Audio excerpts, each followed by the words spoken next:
Yo, like, subscribe, follow. Giddy up. That's my baby. That's my baby. We're going at it at 110%. I just want 5 minutes of happiness, please. Just give me 5 minutes. And they scored! They did it! Left, feet left. What the hell was that? Oh, yeah! What the fuck are you talking about?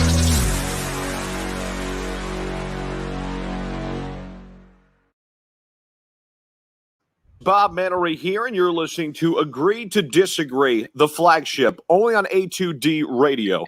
Uncle Sweeps, Nick DelGozzo, the legendary Brian Wilson, and the fucking man himself, Tom Arnone. These three guys from Jersey bringing you real talk with no agenda. You don't like them? Tough shit. It's their show, and they're going to say whatever the hell they goddamn want.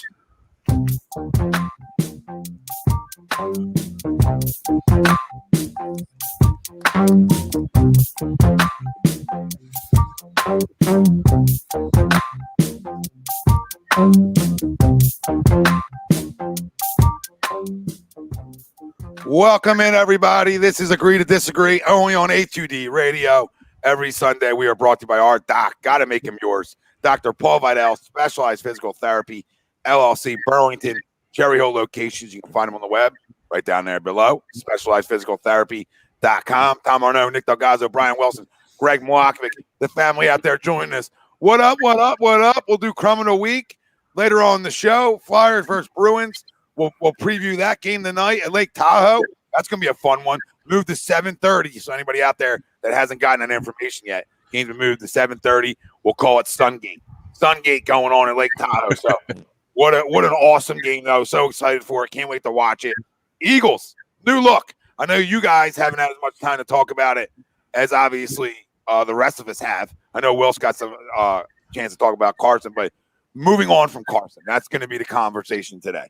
All right, and it's time to move on. We're not. It's not an ex-girlfriend. Okay, we're Eagles fans here. All right. Sweeps isn't, but the rest of us are, and essentially he is because he's part of the family. So that's how it works. Okay, but we have to move on. He's not here anymore. That's his NFC team. It's his NFC team. So we got to move on. It's time to It's time to say, you know what? What's in the past is in the past. How do we get back to being a competitive football team and being a playoff team again? That's what we have to figure out. And is it with Jalen Hurts, or is it what some people are talking about, going to quarterback in the first round? Right? We'll have this conversation. I know. I'm very heated about this because for the first time ever, I'm saying give the keys to Jalen Hurts. You drafted him in the second round. Now it's your job to see if he can play. If he can't, we'll be back in the top 5 next year, and then we can look for a quarterback then again. Okay? But I need to find out if he can play. And not over a 4-game sample size. I don't believe that he's an NFL it's going to be an NFL star quarterback, but I'm also an Eagles fan. I want to believe he can get better. I want to believe that his work ethic's real, like I think it is. I want to believe all these things, all right? But I got to be proven wrong, and I'm fine with being proven wrong when it comes to the Philadelphia Eagles. I have no problem sitting back and saying, you know what? The Jalen Hurts I've seen in college, the Jalen Hurts I've seen over 4 games, isn't Jalen Hurts this year. That's what I'm hoping to say, all right? So we'll talk Eagles. We'll dive into it. Sixers, Raptors, preview, and Sixers are going to be the main topic in hand. Try not to go with Eagles all the time. Switch it up. Go Sixers when we can. And our poll question, which is brought to you by bodycheckwellness.com, and you can use the promo code A2D for 20% off. And listen, great line of products, okay? The Body Check Wellness is a line of products that promote wellness, balance, recovery by using the full potential of hemp, okay? So use the promo code A2D. Get yourself 20% off. I love the clarity and focus. Keeps me going, so you'll be able to find something that you love on there as well. Our poll, Tobias Harris and Ben SImmons will be Eastern Conference All-Stars. Do you agree or disagree? Let us know. Facebook, YouTube, Twitter, Twitch. That's where you can find us live. Everywhere you get your podcast, we're there as well. If you're just joining us, period, and you haven't subscribed, do it now, all right? And hit that like button. Pound the like. Whatever platform you're on, pound the goddamn like, and let's talk about it. I know probably most are going to disagree with this, so I'll agree because I think Tobias, who might not be the all-star, should be the all-star, okay? Because he's been the definition of consistency all year. I mean, he really has. He had 2 games where it was like, and the rest of his games have been in 20, him scoring 20 points, like walking in 20. And I know he's a max player, and I know he's supposed to do that, but he's really turned a corner this year in terms of like, hey, Tobias played tonight. Because a lot of times last year, I can sit there and tell you that Tobias Harris played tonight. A lot of times. We've done a lot of live reactions to the Sixers. I've watched a ton of Sixers more than I've been able to in years past, like full games because of work. All right. And watching him more and more. Like this guy shows every night I know he plays, right? And he lets me know. The other night against Chicago, there was a point of time in the first half. I was like, here we go. You know, it's typical Tobias. He disappeared. But when money time came, he showed up big time. So I think this guy's an all-star. We're the best team in the Eastern Conference, and when you're the best team in a conference, and if you should have three guys. If you have three worthy guys, right? Ben to me is the weird one. I think he will be because of fan voting. Like I think he'll work his way in there, but Tobias is the one I think is more deserving of it because of his consistency. Ben's consistent in what Ben does well, right? And I think Ben's deserving as well. So I'll go agree. Because I know other guys will disagree with it. So I'll go agree and make the point that if this team wasn't first in the East, if this team wasn't playing good basketball, and if these guys weren't consistent in what they do well, I would say no. But obviously the team goes as Joel Embiid goes. We see this. We know this. He's the generational guy. He's the superstar. All right, fine. He's going. All right. But these other two guys are great compliments to him. All right. And it's the first time we're actually able to say this, that we're seeing it. How much they complement each other well. All right. And Ben and Joe's relationship that people tried telling us that was in a rough patch last year was all bullshit and media speculation. They love each other and they need each other. But that has nothing to do with the All-Star game. Now, I don't care if none of them go, right? I don't give a shit about that. I'm about cutting nets down, right? Which we haven't done in a long ass time, and none of us have really seen it, a net being cut down here in Philly. So I'm ready for that. And I think these two are deserving in different ways. I think Ben's a first-team all-defensive guy. I think his ability to get guys open looks. I think his ability to run, right? I mean, you know what he does well, and he's gotten more aggressive since the trade talks ended, right? We've seen more aggressiveness since that conversation went away, all right? And again, I'll go back to Tobias. I mean, the other night he almost walked into a triple-double. He's doing everything well. I think he's become a better defender than he was last year. And I can't say enough good things about Tobias. I really cannot. A guy who I was critical of and a lot of guys were critical of. Now, it's not over yet, right? I mean, we haven't got to the postseason yet. We're not at the end of the year. We're not crowning anybody. But right now, I mean, halfway through a season, it's hard to tell me that Ben Simmons, Joel Embiid, and Tobias Harris aren't all-stars. I'm not talking about starters. We're just talking about all-stars. They're all-stars. Tobias Harris is a goddamn all-star. Scores 20-plus points a night. Gets around 8 rebounds. I'm not looking at his numbers, but I'm sure around 8 rebounds a night and probably around 5 assists. All right. I mean, that's all-star caliber numbers when you're on the best team in the Eastern Conference. 20.9, 7.9, 3.3. Okay. So, I mean, that's all-star numbers. Now, what's Ben? Because you factor in it all. I mean, 15, 8, 8. 15, 8, 8. I mean, and then you factor defensively. Yeah, that's the biggest thing. Like I said, Ben to me is like, I can see him not getting it, but the fan vote gets it to him, right, guys? So yeah, that's what I'm saying. I think you're off on that, though. Actually, Tommy, it's tough to get it your first time. That's why you look at Tobias. I agree; they're all playing all-star level, all-star caliber, and obviously Joe's going to start. We know that Joe's going to start. So I'd say that Joe and Toby both, or Ben and Toby both deserve it, but unfortunately, I don't think Toby's going to make it because you got to look at who is he going to bump. Once you're there, it's easier to stay there. I feel like it's tougher to make it. You know what I mean? You get it? Yeah, like right. and I feel like to me, What up, Drew? He's got to bump Middleton, Chris Middleton, and Chris Middleton's probably going to get the nod over him, and that's the guy he would have to bump, in my opinion, to get on. And I think Ben's been on the last two. Ben will probably be on again. So I think one of the two will make it. There's a chance that neither make it, but I think one of the two will make it. I would expect it to be Ben. But they're both deserving, in my opinion. Yes, I agree. And Toby, and I'm the guy that's killed Toby in the past. Toby's been very good. Very good. Yes, absolutely. Yeah, go ahead. No, I just don't want to forget about his point. Like I agree with you on terms of like Ben's been there, so it's easier for him to get there. And I believe the fan voting is what gets him in. You know what I mean? Where Toby doesn't have as much fanfare, right? But has probably played more consistent basketball. You know what I mean? So I think they both.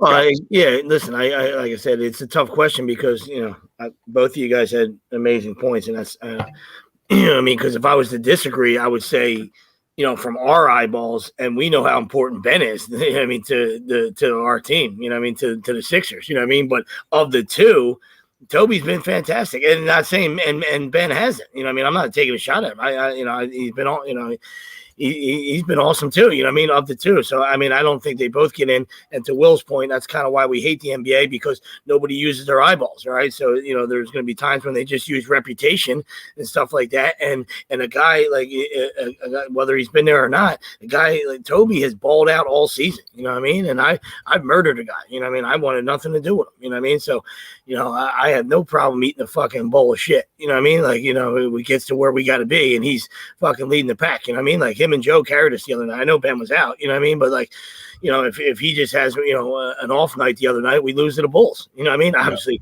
Joe dumped in 50, I'm saying, but, he needed some help, you know what I mean? It was those two guys down the stretch that just, were able to, get it done for us the other night, without Ben. So money time.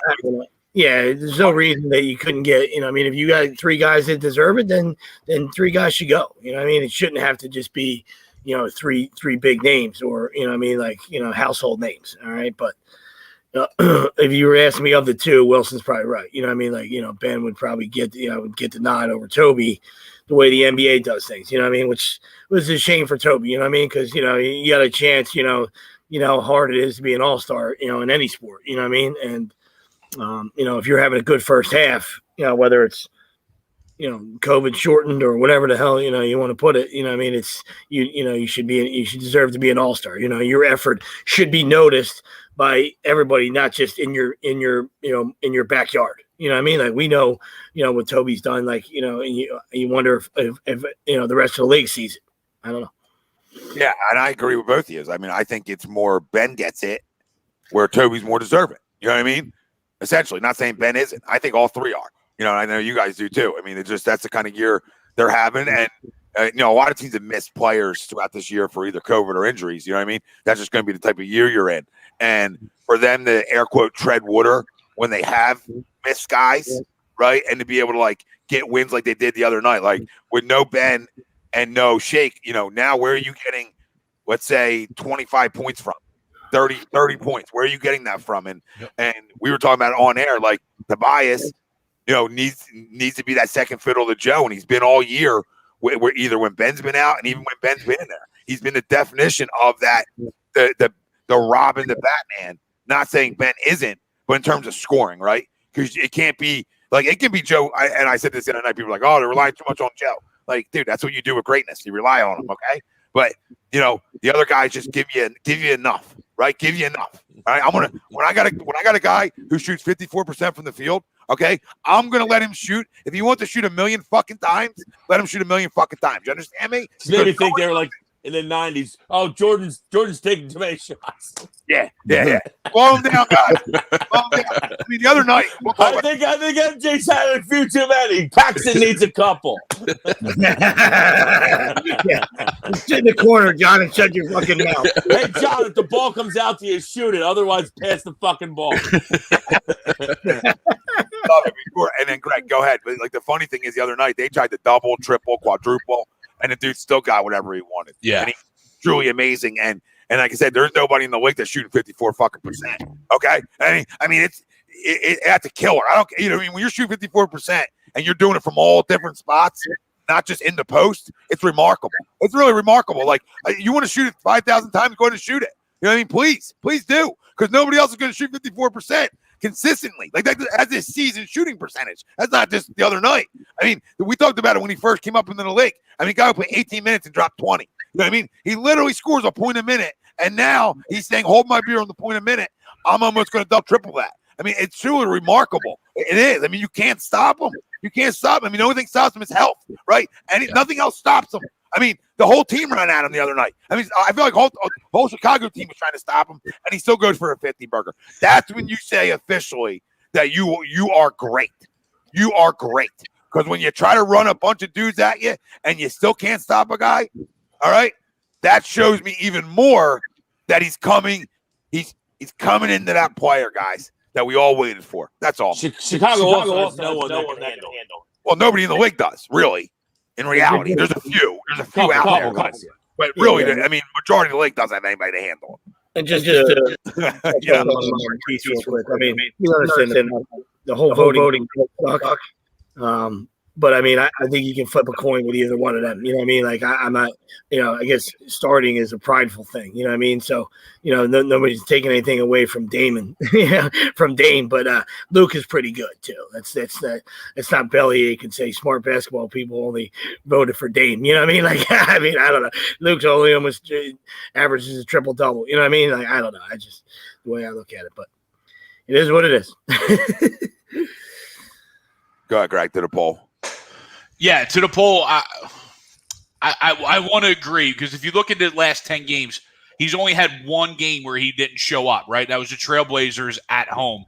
He had a 12 spot. Every other game, he's been right around. And then even in Utah, without Joe, him and Ben, he dropped 36. So Toby has been the consistent guy all year to Batman, to Robin Joe's Batman, because Ben's been in and out. And his consistency hasn't been there. I think they both are all-stars. I think they both deserve it, but I don't think they're both going to be. As the comment just below, when you only have 7 spots, and if you're putting guys like Bam Adebayo in as an all-star, and I don't know if he's having a good year or not, I just can't believe that he's an all-star, right? To me, he's not better than Toby or Ben this year, right? So I disagree. I just don't think there's enough spots for them to get in. Now, will they potentially both be in for game time? As people might drop out or not play because of injury or concerns of traveling or whatever. That might become the case, but I don't think they're both going to be necessarily announced as reserves here on Tuesday. Asterisk talk. Asterisk talk, yes. Yeah. No, I mean you're right because everybody's right. I think Tobias is the odd man out because of name recognition. Okay, like I just think he's naturally the odd man out simply because of name recognition. Where Ben SImmons is Australia votes alone walk him into the All-Star game. You know what I mean? Just from Australia. So I mean I'm not even going to get into the U.S. yet. Well, it's not on voting anymore though, right? The voting's done. Voting is done. Okay, sorry. I always get it confused on how they. No, but it's you're right though. Up until I think it was this past week. The coaches pick now the reserves, and there you go. They pick the guys that have been there before. It's what they do. It's what they've always done. But it's Doc. Doc's the head coach of the East. Does Doc bring his 3 guys? I don't know. Shit, why wouldn't you? You'd have to be out of your fucking mind. Why wouldn't you? I mean, talk about a bad locker room thing. I'm just saying, you know what I mean? Like I'm saying, you talk about divas and people having hurt feelings. I'm taking my 3 guys. I don't give a fuck what you tell me, and I don't care what kind of heat I get from snubbing somebody. They can send me fucking a nasty email, and I'm going to tell you to fuck yourself, dude. I'm going to war with the guys in my locker room. If you're asking me, you know what I mean? So, yeah, it was like I wonder why Doc's coaching. By the way, that's weird. He's the top. He's the top seed in the East right now. It's him and Quinn Snyder. That's how they do it now, huh? I guess so. That's why they're doing it this year, at least. It used to be like the reigning final. The guys that won it and the guys that lost in the finals, right? Yeah. Yep. That's what I thought.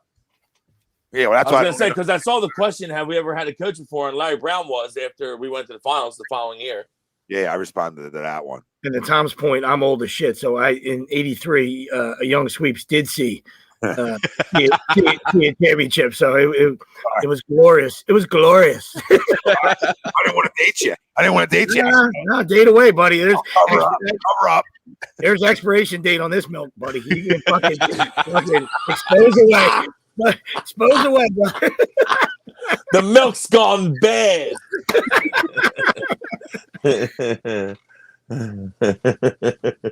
Brian, that's great. You deserve it. I mean, who's the beast in the East? Who's the best team? Yeah. And all 3 of them guys' numbers dictate All-Star game numbers. They just do, and they're winning. Like, I mean, at the end of the day, the NBA usually. Also, Ben got hurt in it last year, so maybe I'm okay. I'm okay them not going. Yep, I agree. Like they can say he didn't get hurt in it, but we saw him fall last year, and we're like, "Oh, that didn't look good on his back." And then he was never Joe, right? healthy again. Joe the year before jumped over the table, right? I mean, come on. Yep. Joe got banged up at the All-Star game. If I'm Doc, Joe goes, but maybe I take Toby instead of Ben because of that.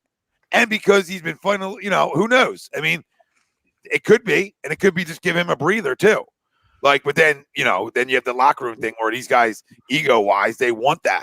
They want the All-Star game and then be able to say, they want it. So they'll probably offer it to him and they'll say no to it and back out of it. And they'll probably then a lot of these guys have. Ben's a lot of these guys have bonuses too that have.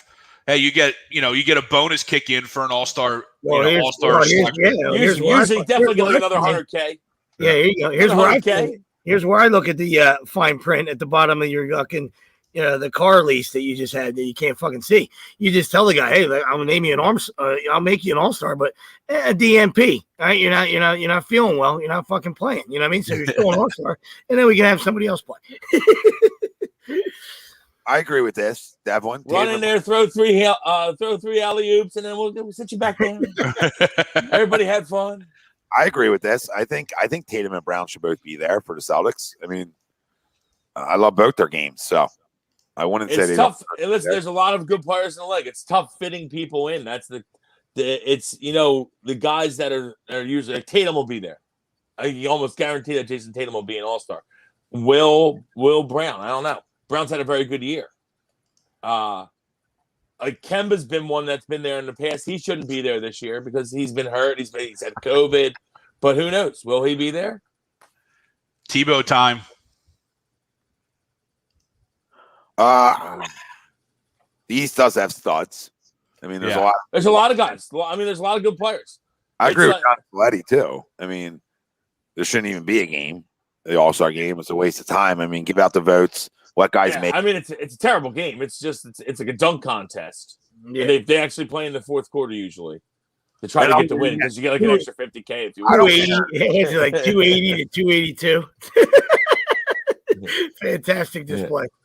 Like a Nets game. It's like a Nets game. You don't need to watch the over's a guarantee. It's like watching a Nets game.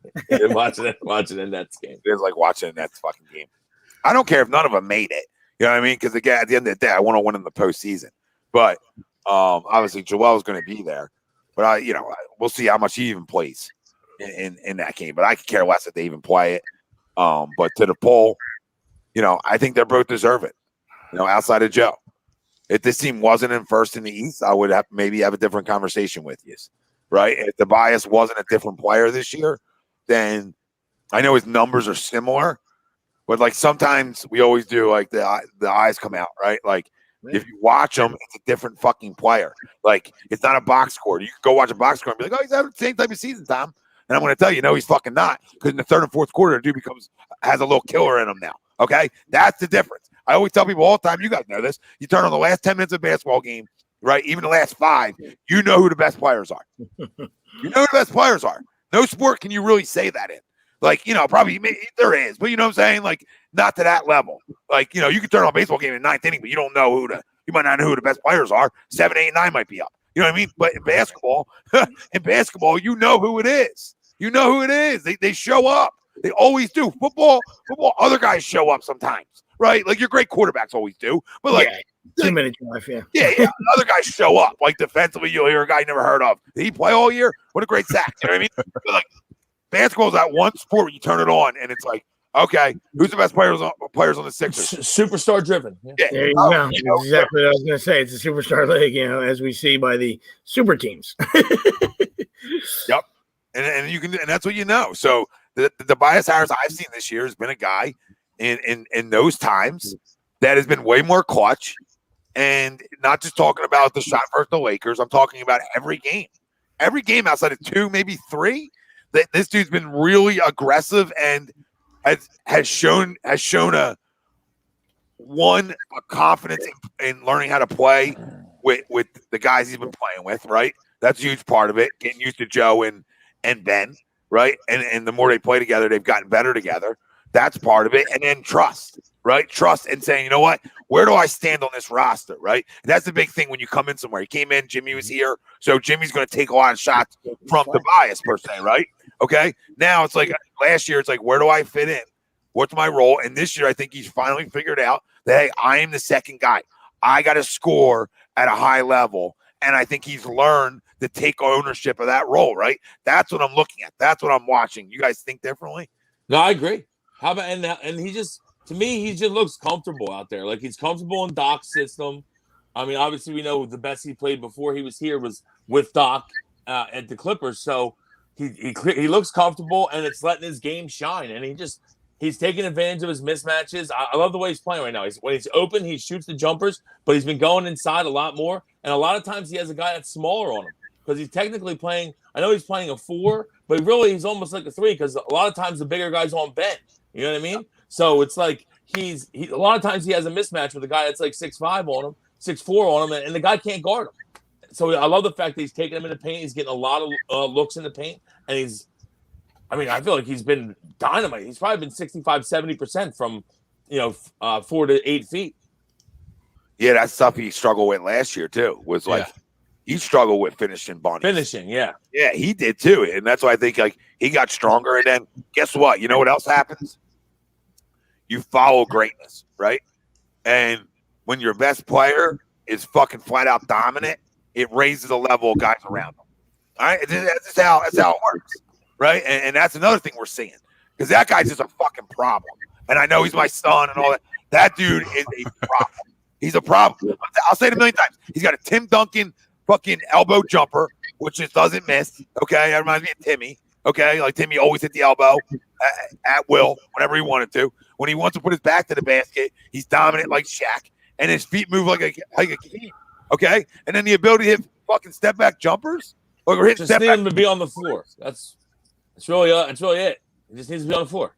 We're at 22-foot step back jumpers like we're Kobe. Yeah. Like, I mean, wow. I mean, I've never seen somebody with all that skill set. As the dagger too. Like Tom, I mean, we talk about time and place all the time, right? Like if you're up 30 or down 30, yeah, you're gonna take that shot. But like that's the dagger. Like you miss that shot, Chicago comes back and is in the game still. Right? And I'm not saying they're gonna win, right? But they're in the game. You take that shot. You know, I mean, your reaction of like huddling up in the chair was classic because that was the reaction of everybody when he did that because of the time and place of that shot, of the difficulty of that shot from a 7-2 guy. Yeah, it's not even fair. Like all the things that people talked about he could be, right? And you always got to wait and see. And you hate comparisons and all this shit. But now that like he's finally coming into his own, and obviously health, like everything's based off of health. But when he's on the court and he's right, or even 90%, he's all them guys that everybody said he had the ability to be and some. Like he really can be. He can be. Like it's crazy. We waited for all this shit, and it's hard to say that about a Philly player in any sport because we've been through the gauntlet, right, of disappointment and overhyping guys and etc. But this is a guy that deserves all the hype that people want to give him, right? All the hype because I'm tired of hearing he's not in shape. I'm tired of hearing all that stuff. When you put your back to the basket, like, okay, we're going to have to deal with him missing games once in a while. But when you play, drop 50, drop 40, and nobody's going to complain if you're missing 1 out of every 5 games. I don't give a fuck. It's too many. No, I know it is, but it is what it is. Like I love it to be 1 out of 10. I'd accept it. I'd accept 1 out of 10. I hear you, but it is what it is. Like it is what it is. If I'm going, here's a question for you, Tom. Will Joel Embiid miss a playoff game this year? No, I'll go and say no. I'd say chances are probably, but well, that's good. That's not good. That's bad. That's not good. You can't have that. You missed one last year, right? Well, what happened before too? What happens? This is just all like the precaution, the hope he does. You've been saying that for 3 years, though. I know, Wells, but I haven't seen this. This is different. Like he's not. I know he's more dominant on the court right now than he's been for the last 3 years. But the health, I mean, he looks healthy, but he's still missing the same amount of games, basically. It's not from like before. We were like, all right, man, maybe get one last chicken sandwich, bro, and one last milkshake. You know what I mean? We know you like Chick-fil-A. You know, that was the years past. You know what I mean? So he looks in shape. That's not the case. You know what I mean? I agree with Wills. It's still the same stuff. You know what I mean? Like, the back, and I understand he's a monster and he plays hard, and that's great. You know what I mean? We'll take, we're gonna take every time he's out there. We're gonna take that effort, and he's gonna, He's an absolute monster, you know what I mean? But yeah, I can't have you missing playoff games. And like you said, nobody knows. Playoffs aren't here yet. So who the hell are we to say what's going to happen? I don't know. We're just going by, what's happened, maybe in the past. So things change. Hopefully, this is one of those years where, whether it's load management or they're biding their time, and then, come playoff time, it's clear sailing. That's all we can ask for. You know what I mean? But like, you want to talk, and I'm not saying you were just trying to be Tommy Frankenstein. You were trying to put the perfect basketball player into one person, the way you were saying things. He's not Shaq. He's Shaq light, when he wants to be sometimes, you know what I mean? Like, he's not Kobe with a fadeaway, but I get it. You know what I mean? But in order to ever be in the breath of those guys, and I know it's early, I'm just saying, you're gonna have to. The playoff stuff's got to be there too. You know what I mean? Not regular season stuff. And not you weren't comparing. I'm just saying. In when the book's finally written on the big fella. You know what I mean? Like you're gonna have to have some playoff success, buddy, and you're gonna have to play. And you're gonna have to be this much of an issue come playoff time, Process the work sweeps. Right? I know he didn't miss one in the bubble, guy. We played 4 fucking games. Whoever said that, I get that. I'm talking about the last 2 previous years where we played in we made it past the first round both years. Yeah, I think he missed the game both times, right? I think he did. I just hope he plays in the playoffs. That's all I'm saying. I'm just trying to give the other side of it. It's a real concern. They're like, nobody's running from that, and I 100% agree with sweeps. Like, all the name game and comparison games, all fun, but to win, the only way you become great is by winning. You know what I mean? That's what greatness is. Numbers mean shit. I crushed James Harden for not winning, so I ain't double standard in here. But this guy's also 26. Obviously, I'm not comparing him to Harden, but like, you know what I mean? Like, now is his time. He has we talked about. He has a 4 to 6 year window from right now till he's 32 years old to win. If that's 1, 2, whatever. I mean, 1 makes the whole process worth it. Just one makes everything we waited worth it, right? Mm-hmm. I truly believe, and I know, like, we're diehard Sixers guys, but the dominance I see from him, dude, if he can miss 1 playoff game, and we're like, and you play in 3 series, this team's going to the finals, NBA finals, because nobody stops him in crunch time. I haven't watched anybody stop him when he wants to go at crunch time. I just haven't. No, I understand. It just depends what it is. You know what I mean? In the regular season, if it's game 5 in a 2-2 series, then I understand you're not having a crystal ball here. You know what I mean? It just depends. I know what you're saying. It just depends when it happens.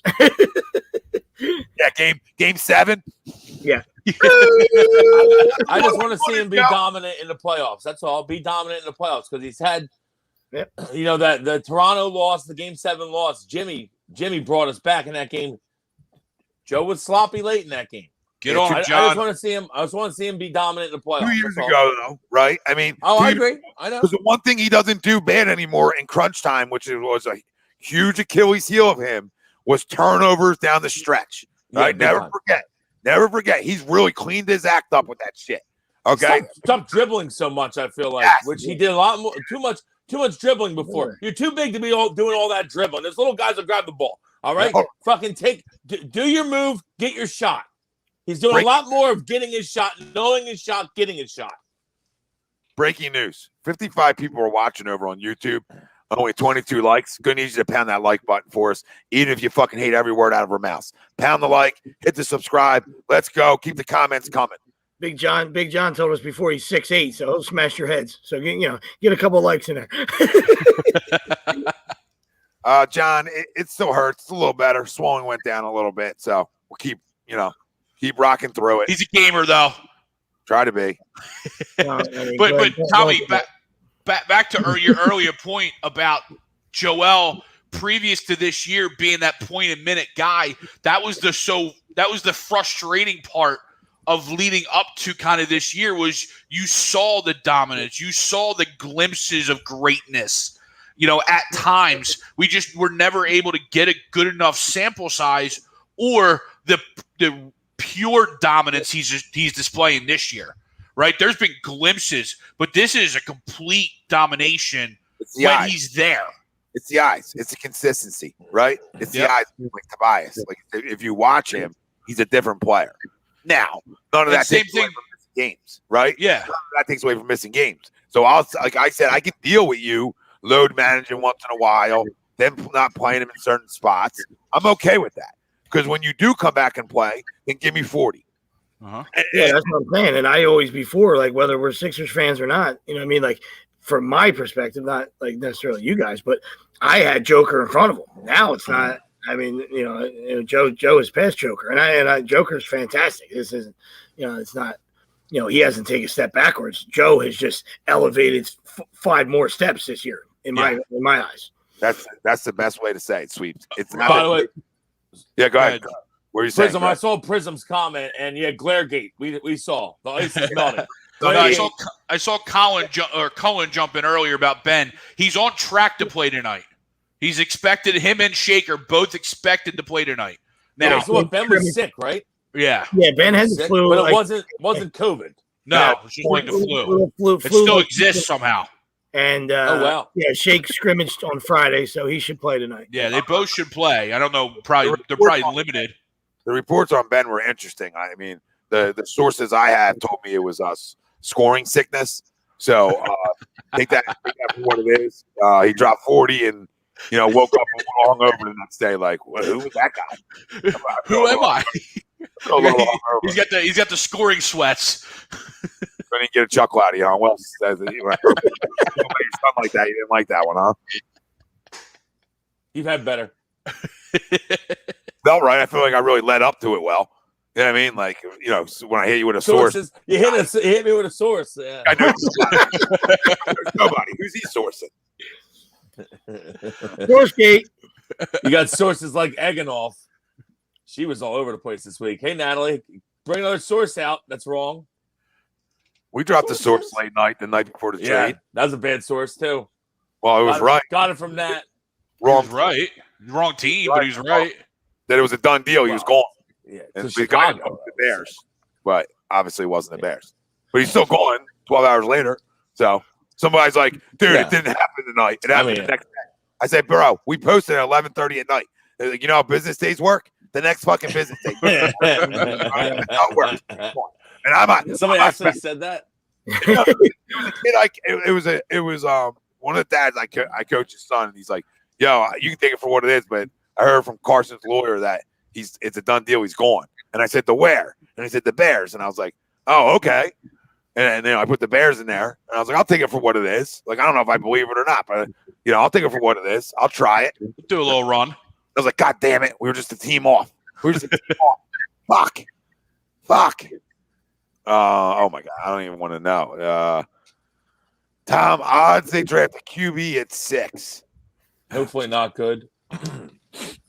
All right, there's just too many good players there, man. You cannot miss at 6. You know what I mean? Like, and I think if you go that route, you're going to miss. Yeah, I mean, we know. If you try to refuel the factory, all right, with those two guys, you're gonna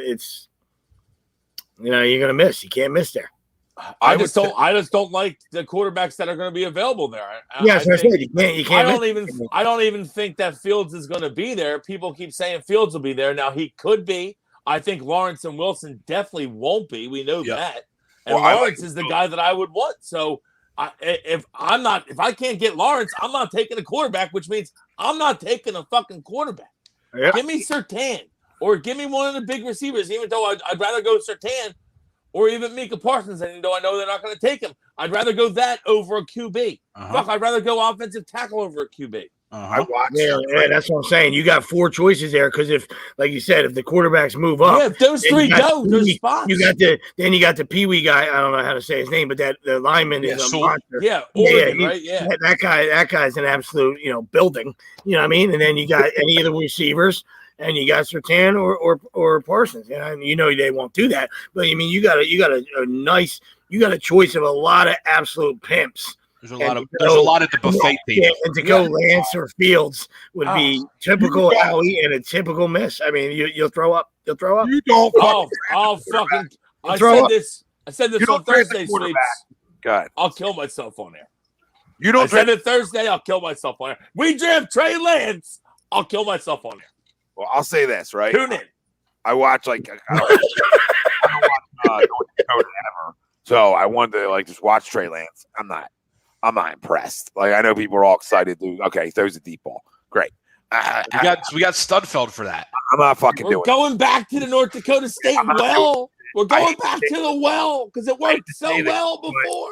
But the second best quarterback in this draft, and I hate Ohio State quarterbacks, is Fields. He is. He just is. I like him better than I like the other guys. If you're asking me the second best, I don't like Wilson that much. I don't hate him, but I don't love Wilson or Lance. So Fields would be the second guy. I'm not taking Justin Fields with Surtain on the board, Smith on the board, even fucking Pitts on the board. Even if you don't want to draft the tight end, even Pitts on the board. To me, you got to go get playmakers. If that's on the defense side of football, offense side of football, fine. But you drafted Jalen Hurts, 53rd over fucking all, to be a starting quarterback at some point. Okay? Not me.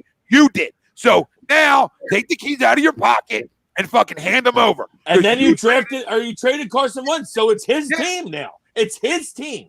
And then you're going to say you're bringing in competition? Get a fucking clue. Okay? Now you're going to try to spin this shit that, we traded Carson because you didn't want the competition. I know that's coming out within the next week or so, so just be prepared for it because they want to leak this out. Oh, we're trying to create competition for Hurts. No, you shouldn't be. He should be your starter. I love competition, okay? And obviously you got to bring in a backup, but get a fucking clue. The guy's your starting quarterback, all right? And if you're not going to give him the keys, then you told me at 53 you messed up last year. You messed up. Okay, not me again, you again. So how many second-round picks are you going to mess up if you're not even willing to give this guy a chance to start? And I'm not team Jalen Hurts, right? I'm team common sense. I'm team fucking common sense. And if you draft a quarterback in the first round of this draft, right, anytime before round 4, honestly, actually at all throughout this draft, okay, I'm done for a year, okay, because that's horse shit. Go sign a fucking veteran, put him behind him, shut the fuck up, and go draft the best players on the fucking board, rounds 1 through 7. And I don't want to hear a word about fucking quarterbacks until the following year when Jalen Hurts throws for 50% and we fucking stink, and then we can talk quarterbacks. We'll put an asterisk on that unless it's Trevor Lawrence. Well, guess what? We're not getting Trevor Lawrence. You get asterisk it all up, and that ain't still ain't happening. I'm just saying, if we drafted Trevor Lawrence, I'll be pretty happy. That's all I'm saying. But I'm pretty sure Jacksonville going to take him. Yeah, your only chance there is maybe Bonggate, Trevor Lawrence with a maybe a little a bong mask gate. He might need more than a bong. We're gonna need him catching smoking crack or something. Oh my God, Trevor was hanging out with Michael Irvin last night. Caught smoking crack. TMZSports.com. Maybe he's caught smoking crack. Everyone's like, "Oh no, he's dropping to 6. We'll take him. We'll take him. We'll take him. We'll take him. We can get the crack right out of his system." Can somebody have Trevor blow? The Dolphins had an offensive lineman guy, coach, fucking blowing lines. Right, fucking welcome. We'll welcome Trevor and his crack pipe. Come on in. Come on in. Who was that guy? Oh, Dan something. Yeah, this is my problem right here. This is my problem right here. All these morons on their knees in front of Hurts need to use their brain and understand the organization won't even commit to him, which is really strange too, right? It's just more of a mess. He said, Tom, this talk is what heated up Wentz last year and the reason he's not an Eagle. Howie Roseman needs to put the QB factory talking shit down. And you're right. At some point, quarterback's a different position, and we all talk about it. We don't like it. But these guys, when you these guys want to know they're your guy, and if not, they don't want to be there. I don't like it, but it's the way the quarterback position is. It's the way the world is now. They're all babies. Everyone's a baby. You got to fucking coddle them. You got to swaddle them and coddle them. Ask Tommy. He's probably doing some swaddling. You got to start swaddling these guys. Swaddle and coddle. I got to treat these fucking guys now. Everybody's comes with a fragile sticker. Well, listen. What I'll say is that Cass is a week old, so that swaddle's acceptable. Oh yeah, I'm talking about the fucking athletes. Just athletes. Yeah. Just anyone from the age of 16 to 29 today. Anyone. Oh, absolutely, buddy. You know. I don't think all guys are like that. Obviously, there's there's definitely athletes out there like that, but there's athletes that don't need that per se commitment. But I think when you're talking about a starting quarterback, at times they want to know that you're committed to them too, right? And it's just that mindset. Not saying it's right. That's sort of always been like a little bit of an MO with quarterbacks. Well, that's why they paid you. I mean, I agree with you. No, that was my example.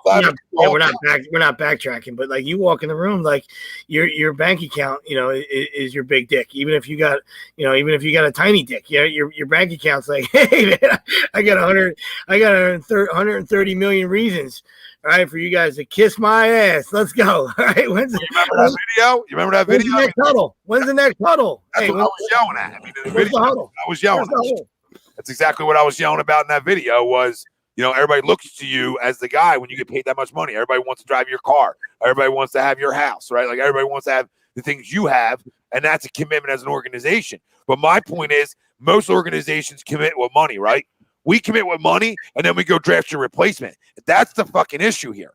That's the issue. And then with the replacement, you don't even want to commit to the replacement. It's just like I don't understand why Howie Roseman has to be different than every organization in professional football. I don't understand. That's my well, yeah, no, I agree with you. I mean, we all know, that it was, a jackass move, you know what I mean? But given his injury history, you know what I mean? Like, being, obviously in the second round, it was ridiculous. It's a 53rd pick. You know what I mean? Like, you want to take an insurance policy, you do it later on. You left a ton of good players on the board. You know what I mean? So it didn't necessarily have to be air quote, drafting his replacement. You know what I mean? It was, if they were semi telling the truth, you know what I mean? I'm not saying they are. We don't believe anything that comes out of Howie's mouth or from, in the front office, you know what I mean? But, the guy does get hurt. It's, Suds can't play.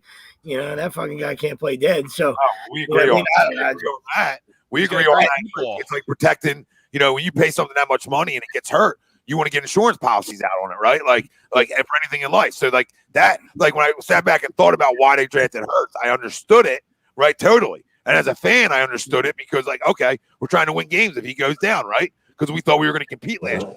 But the problem was in the spot, right? And we agree on like too early.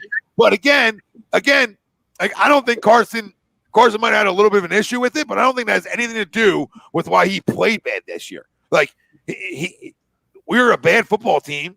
He was part of the problem. And now we need to move on. And we think as a fan base, okay, we're moving on to Jalen Hurts, but now the organization won't even commit to him. And like he's not even committed money-wise either. So it's just like a circle fucking jerk of problems that you commit 128 to a guy, but you don't want to surround him with talent. Doesn't make sense. And then you're going to take a dead cap of 32 fucking million, and then the guy you drafted to replace him, you won't even commit to. Get a fucking clue. I love competition, but get a fucking clue. There's ways to go about it because you guys walk around the fucking NovaCare complex like you're big fucking shit. You won one fucking Super Bowl. One. And you treat players like fucking garbage. And now more and more guys that leave here constantly say it. So this gold standard is horse shit. And I'm not saying you got to kiss everybody's ass, but when numerous players leave here and got a problem with management, fuck. Yeah, that's not a good thing. Yeah. 1, 2, I let it go, right? Orlando Scandrick, fucking Philly Will, I fucking forget his name, Will Parks, right? But it's more than that. Yeah. It's more than that. My goodness gracious. Like, I'm not Team Jalen Hurts, but he's got the keys. If we win one game, fuck it. If we win 10, then we found our guy. My goodness. I hope he's the guy. I think he's got a high upside, like athletically, he can make big plays, but I don't trust him throwing the football a lot. It just became, like I said, last year just became there was a ton of issues, you know what I mean? So you could start anywhere you want to start, but it also became a product of your division. You know what I mean? If your division, was better and somebody was running away with it, then maybe there's no move to be made. You know what I mean? The fact that, people kept holding on hope and, hey, listen, we get a chance at a home playoff game. You know what I mean? You should always root for that. I'm not saying you guys shouldn't have. I'm just saying, like, there was no reason to, if there was no chance, maybe he just leaves 11 in, finish what you started. We understand, you got your head beat in, a ton of injuries, whatever, scheme, game plan, whatever. And you just let you ride it out. The fact that, Doug was saying, hey, listen, I got to see this dude's so atrocious. We're atrocious, but we still have a chance to win the division. Maybe it was time to make the move. You play to win games, even though, the organization might want you to tank, for a draft pick. I don't think they want that 5 weeks from there, 5 weeks left in the season. I think they probably wanted to, the higher ups wanted you to lose, the last game, so you didn't go from 6 to like 10, pick wise, but I don't think, the prior 4 or 5 weeks before that, they were tanking person, so it was just about, they just weren't good enough, they just, there's injuries and guys were underperforming, and it is what it is. So I look at it like, I wonder if that's one of the, that division played into, how this thing ended, because, him getting so butthurt that he just couldn't come back from it, because, I guess they were ready to move on, but, we saw on the national stage, not to go on a tangent here, I'll be done in a second, but we saw on the national stage, not to compare the two, they're not even comparable, but we saw on the national stage what happens when you don't have an offensive line, right? Pat walks on water, and he was running for his life all night, and he looked pedestrian. Like even he couldn't pick himself up from the bootstraps and find a way to get it done. He just, so just imagine a guy that's less mobile, right, less skilled, and turns the ball over, way too much, getting his head beat in. It was just, it was a recipe for disaster. What's funny, Sweeps, is a guy that has that kind of ceiling talent-wise. Not the Mahomes level, but there was a point in time where, not that long ago where that was like that guy, right? Like a little bit of 2017, like that was that guy. Now, lost a little bit, right? But even showed you in 2019 had the ability to be that kind of guy that, like, I yelled and screamed about that guy, gave Boston Scott and Greg Ward a job in 2020. Like, he's the reason that them two have a fucking job. Right? Because he raised his level of play down the stretch for this football team. So, sure, all that. But again, you're 100% right. When you get sacked 50 fucking times, like you're just going to look like a guy, or you're going to look like the worst quarterback in football. And that's what he looked like. And I'm not rooting for this, but he's going to go to Indy and he's going to be successful because it's just the way it's going to work, because the guy's a worker. I'm not going to run from anything that I thought about Carson Wentz. This is like when Chris Long and other guys come out and say the same shit that a lot of us have been spewing about, knock it off with the character assassinations, knock off the extra, okay? Knock off the extra. You know what? His best friend on the fucking football team got in a fucking fight in minicamp with the general manager, and that's Zach Ertz, okay? Because this isn't just Carson Wentz slap in the faces. This has been slapping in the face of a lot of guys that are on this roster or aren't here anymore, right? So this is why it's sad. And then, like, I want to love this football team, right? I want to move forward. I want to try to get excited for the draft and everything that comes with it, right, guys? I can't with Jeffrey Lurie and Howie Roseman involved. I fucking can't.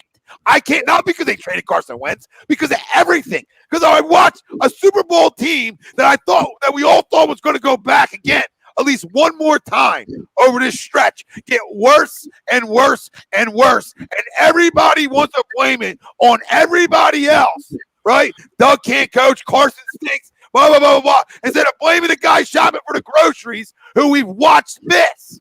We've watched miss. Don't tell me at the National Football League level that I need coaches that got to get talent better, right? No, you got to hit some fucking picks. If you hit picks, they walk in, they know how to play. Yes.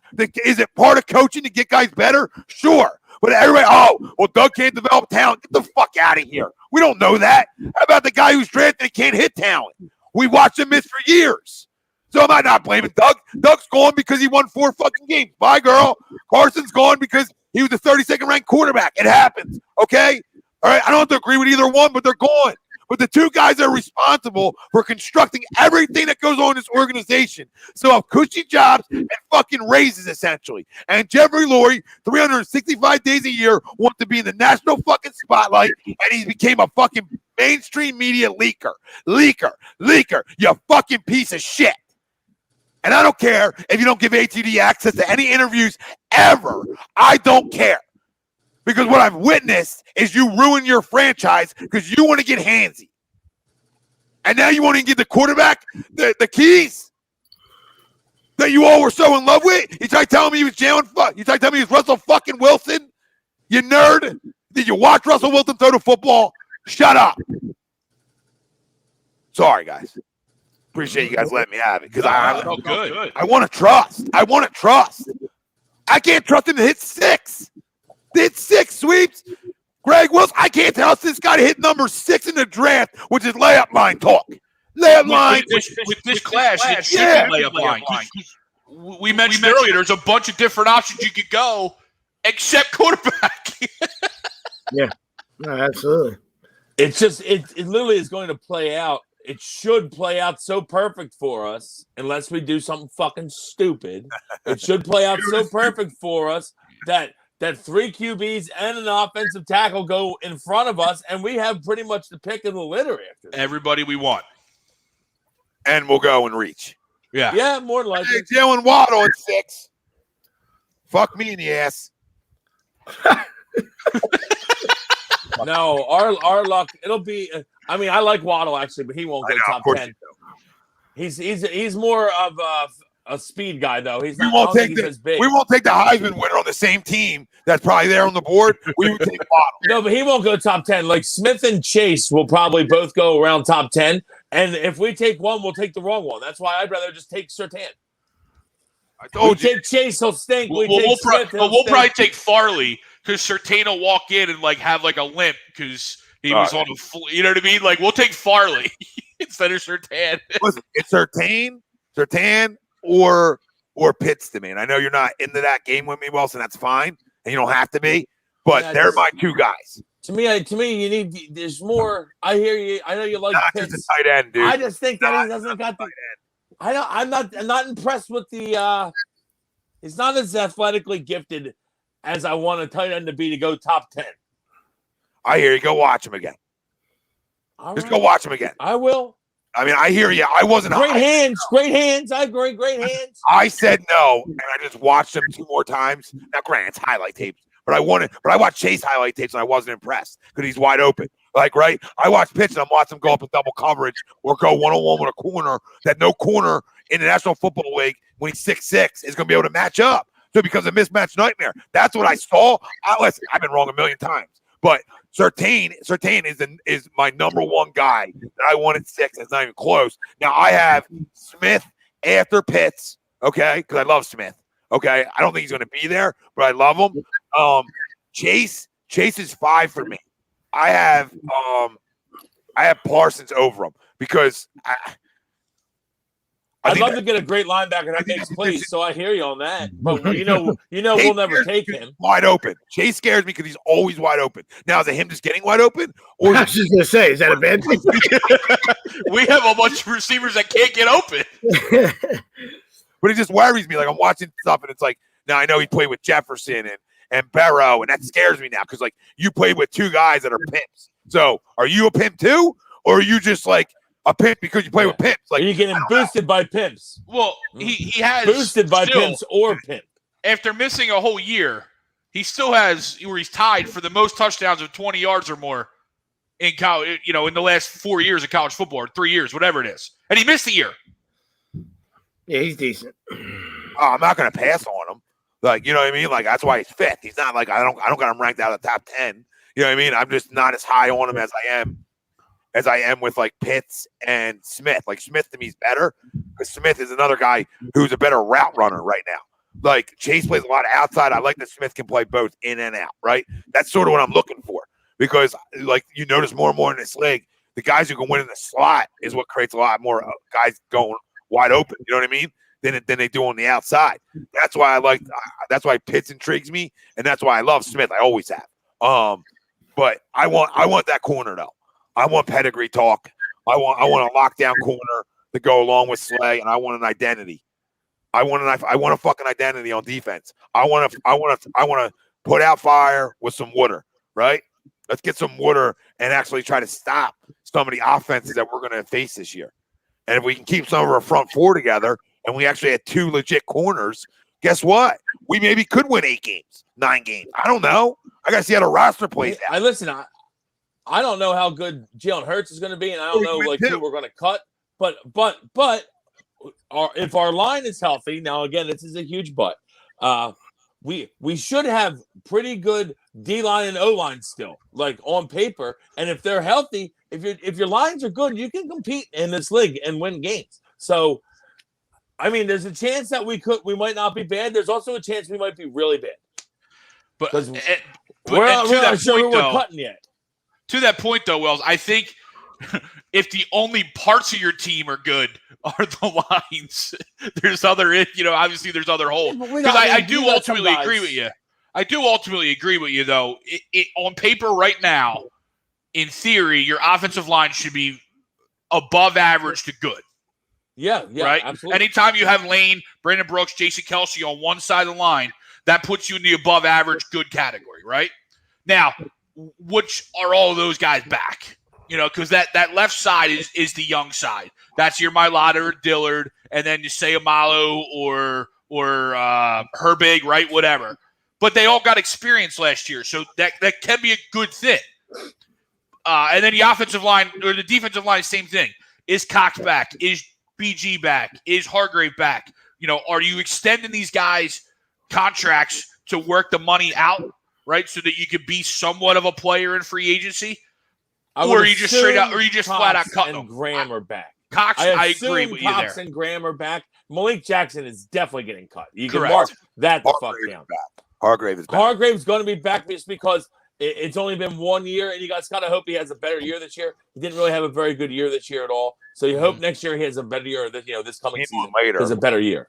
He came on later. Early in the year, maybe he just took him time to get used to the defense. That's what you got to hope. Now, granted, obviously, it's going to be a different defense, but he went from a 3-4 to a 4-3. 4-3, yeah, right. I mean, I know it's football, but Hargrave will be back. I agree with Tom. Malik Jackson, I think, is definitely gone. I would think that Derek Barnett's gone. Maybe. I mean, I think it saves him $10 million if they don't. He's got no dead cap. This is the last year of his rookie deal. He's probably gone. Now, I mean, personally, I wouldn't. Because, I mean, I used a top 15 pick on the guy, but that's just me. But, I mean, you're in cap hell. I mean, you got to make. I mean, you decided to trade your fucking quarterback, and you didn't even get a guaranteed first-round pick for him. And regardless of everyone's thoughts on Carson, to me, that's the biggest problem here. And I don't care what anyone wants to say, well, we might have a first-round pick next year. I mean, we could. I agree. But the fact that you can't get a guaranteed first-round pick, and everyone knows he's going to start for the Colts. Like, that's how I would have started the conversation. Well, he's going to start for you, right? Well, we want your first fucking round pick. Or you ain't getting it. That's how it goes. Sorry to tell you, that's how it goes. Not next year. And the fact, this fucking year. And the fact they didn't do that is a crime. And it's just another slap on fucking Howie Roseman being a shitty GM. And the fact that he has his job is ridiculous. So that's bullshit to me. That's the number one bullshit thing to me. How do you not get a guaranteed first round pick? How do you not do it? I just don't get it. And now they're talking about getting another quarterback. Like, I'm fed up. I don't even think that Howie's going to do the right moves. But I'm still an Eagles fan. I'm still hoping for the best, obviously. But I'm fed up. How's this guy still here? And as you got Tommy, especially you, kind of alluded to, right? It should be Jalen Hurts' job. Now, the one thing about Jalen is he's a worker, right? So I have all the confidence in Jalen Hurts that he's going to put the work in, that he's going to work hard. He's going to try to improve his craft. He's going to do everything he can to be the best he can be for the Eagles. I just saw too many glaring misses and mistakes and things that you can't fix in those 4 games. You know what I mean? Like the one read and out, right? That only works for so long. Yeah, he was very good in the first half of games, and then the second half when the defensive adjusted, he wasn't very good. Nope. So I have the confidence in the kid to work hard. There's still too much unknown and factors that we already saw that I just can't ignore. Yeah, I do. He is going to a new quarterback coach. Not that matters. I mean, we're talking. And it's the guy who he knows personally too. He's a family friend. The guy from Florida. Quincy Johnson. Is it Quincy? His first name? What's that? Sean Watson goes to the same guy. Quincy. You mean the actual the off-season coach? Yes, Yeah, I got you. I thought you meant like the Eagles coach. Well, I had the video here, and it's almost like working. He's really stressing, working the hips and going through your reads. So, I'm hoping that he's going to put the work in. You can go to John Clark's Facebook and see it. Yeah, I saw that video yesterday. But it's nothing special. I mean, it's what guys do, but it's hoping that he can work on the things that you just spoke about, right? Like, hey, can I go through my progressions a little bit better? Like, I know what your strength is, and you can run around, and you can make plays. And when guys can run around and make plays in this league, guys get wide open. We know this, okay? That's fine. Totally good with that. But I'll say it a million times, and you guys say it. Sweeps has said it a million times. 52%, period, is not good enough. You have to be around 58 for me to believe that you can be successful enough in the National Football League. With your skill set, you can get away with 58. You understand? Because you can run around and make plays, okay? But if you can't be around 58, I got major concerns, right? You got to jump that 6% to me this year to show me that you can play it in this league, right? That's it, right? I want Ben free throws, same thing, right? Every year, I got to see that get better, right? That's it. If it goes up 5%, fine. But I got to see you improve on your completion percentage because there's a lot of bad balls and there are some really good ones, right? So I'll give him credit for his good ones. And I know how this league works. We watch it all the time. You run around, guys get open, your offense looks better. But can you throw from the pocket? Because in big games, teams are going to make you do that. And if you can't, you get exposed like Lamar does every year in big games, right? And Lamar stinks at throwing the football. But Lamar throws the ball better than Jalen does. And that's not saying anything. I just pulled it up. He was 64.4 for comparison's sake. And Lamar is a much better runner. Lamar was 64. Yep, 64. 64%? Yeah. Look, I watched a different guy this year. 64? But he only threw 400 times. True. Yeah, everything's they run a 10-yard. Everything's a 10-yard into Andrew. Completion. You know what I mean? Like 242 for 376. Didn't even throw the ball 400 times. It's slant in seam. Yep. Deep ball. There it is. That's Lamar. That's the route trade. Well, slant in seam deep ball. Well, you know what we didn't do for Carson? We always talked about we never really, outside of getting Alshon and Torrey and some of them things, we really never addressed the weapons fully like we were supposed to, right? Can we not? The problem is we kept trying to rely on old guys. Like we brought Deshaun back. We're like Alshon will get healthy. Like we like those guys, but we liked them when they were young and good and on the field. I used to like him when he didn't suck. Can we surround him with the talent we didn't surround Carson with? Because I truly believe if you do surround him with talent, and because of his skill set, you can score points in this league. Okay? But if you don't surround him with talent, then you just have a gadget, right? As of right now. But if you surround him with talent, you can make him look like a better quarterback too. You can help with that completion percentage. You can help with things, right? So I don't expect him to carry us on our back like we expected Carson to do. But if you surround him with talent, maybe he can be successful. He's successful everywhere else he's been in college when he's surrounded with talent. And we don't love the guy as a quarterback per se. We love all the things about him. But I believe he works hard. Now, working hard isn't going to get your arm stronger, okay? But can it get your reads quicker? Listen, you can get away with not having the strongest arm in the world if your reads are right, but you can't make up for being late, right? That's the biggest thing with lack of arm strength on your outs, right? On a lot of your balls, that if you're late, it's pick six city. So his timing becomes his biggest thing he has to work on, right? And I like that he said to his wide receivers, hey, let's get together. Like they're going to go work out together. Good. Maybe Jalen Reagor can learn to run a route right? So, I need Jalen Reagor to get better around him. I need whoever that's the thing. You got all these young wide receivers. You got Quez Watkins. You got Hightower, right? You don't necessarily even need to draft one at 6, right? You don't have to. Like, let some of these guys see if they can play. You drafted them all last year. I agree. You drafted 4 wide receivers in 2 years. You got to see if they can play. Even Umbrella Boy. I don't First care. and a second round as well. Run Umbrella Boy out there for 500 fucking snaps and find out if he needs the umbrella and got to go or if he can play. I don't want the activations. I don't want none of that shit. He stinks, but run him out there. Right? You understand? Run all 4 of these guys fucking out there and find out who can play and who can't. That's what you have to do. You use the picks, not me. So you got to Agreed. I mean, I don't think Arcega White's like a play, but if you're not on the field ever, how do I know if you can play? Right? John Hightower. I know he drops balls, but at least he can fucking run fast. Christ. Okay? Quez Watkins had the only explosive play all year, I feel like, for fucking 1 catch. So I don't love any of these guys. But but they're young wide receivers. Run them all out there this year. Don't go. If you want to draft Smith or Chase, fine. But like you don't necessarily need to, because you use assets on all these guys. Same thing as a quarterback. You can't go back to the well again. You got to wait a year. They either got to be terrible practice guys or they just can't pick up the playbook, right? So, I mean, both things are a recipe for disaster. You know what I mean? So I don't know. You know what I mean? It's because, it's a once a week sport. You know what I mean? You're not playing multiple games like the other sports where you say, all right, well, you know what I mean? So practice time and your reps in practice are so important. You know what I mean? So, if Umbrella Boy, he can't even get open in practice, with all the injuries that the Eagles had at the wide receiver position over the last 2 years, and he can't get on the field.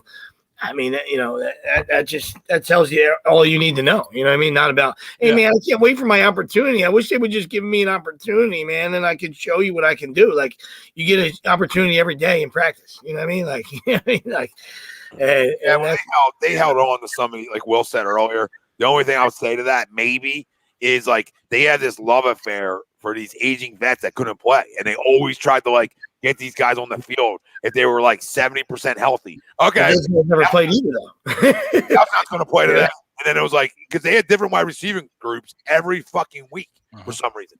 Even without them healthy, though, Tom, that's what I'm saying. Still weren't playing. I know what you're saying. Like JJ still ain't playing. You're going to get Deshaun the nod. You're going to get Alshon the nod if they're healthy. Those guys don't even get on the field, and then the other tomato cans can't even play. I mean, I agree with you. Hey. What is it? Is it a Doug doghouse? Is it a Howie doghouse? Like, that's why I need to find out this year, because everybody told me it was Doug. So let's find out. Like, maybe Nick Sirianni can coach these guys up a little bit and they can get better. I don't know. Maybe none of them can play. But as an Eagles fan, I want to hope that at least 2 out of these 4 wide receivers can be NFL fucking wide receivers. At least show me a fucking pulse. Yeah. I mean, I didn't draft any of you. So, I mean, I wouldn't have. I would have went a completely different direction, but we don't make the calls. And what's funny, let me see if they can play. Go ahead, Greg. Sorry. No, I was saying what's funny with what we've all been talking about is getting talent around Jalen. That should be getting talent around whoever your quarterback is. That should be the MO for you as a GM, to surround your quarterback, whoever it is, Carson, Jalen, Zach Wilson, Trey Lance, right? Whoever it is, you should be trying to get talent around him. So yes, we should try and get Jalen as much of the young guys or as much talent as we can around them, but that shouldn't have been any difference than what we were trying to do with Carson Wentz. No, and then like Sleep said, it's weird, right? Like, Hightower will catch a big ball and the next week not play, right? Like, wait, what? Like, he's like, what? Like, and I'm not crowning Hightower. I'm just making a point. Like, Quez, same thing. I think he had that one big catch against Arizona, and he didn't even get snaps the next week. Yeah. Like, what the fuck's going on? Like, I'm not crowning either one of these guys, but like, we have no explosive playmakers. Get them on the fucking field. Like, I know there was a COVID off season and it was tough. And it was tough for young players, blah, blah, blah, blah, blah. I don't give a fuck. Run a bunch of goddamn slants and run a bunch of go routes and see if guys can play. You know what I mean? And then you play JJ the last game of the year. Like, what's the point of that? Like, run him out every week. You drafted him in the second fucking round. And if he's not good enough to be on the field, then get rid of his ass. You know what I mean? Like, the hold on to it drives me even more crazy. Like, how many years are you going to say, like, oh, he needs to develop? Dude, you draft him in the second round. Like, I give 1 year of development, then you better be able to fucking play. Yeah. Top 3 rounds, you don't develop. You like should be Taylor. sitting on the bench. You drafted It should be a plug and play thing. He should be a plug and play.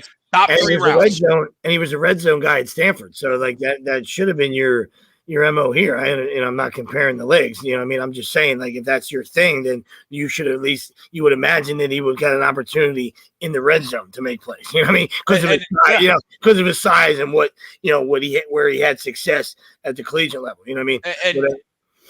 Yeah, no, absolutely, Sweeps. And even further to that point, David Shaw has always been a guy that's been talked about as an NFL coach, right? So he's got somewhat of an NFL system he runs out there in Stanford, right? And you still couldn't get on the field. Well, like a lot of it is a doghouse because like he dropped a couple balls like his rookie year, and then it's like you never see the field again. Like I just don't understand it. Like like not even him. Like if you can't play, you can't play. But then get rid of him. You know what I mean? Like you got rid of Sidney Jones. You had no problem doing that on a second round pick. Yeah, I mean drops. Yeah, I agree with you. And drops happen. I mean, if you have a competitive wide receiver,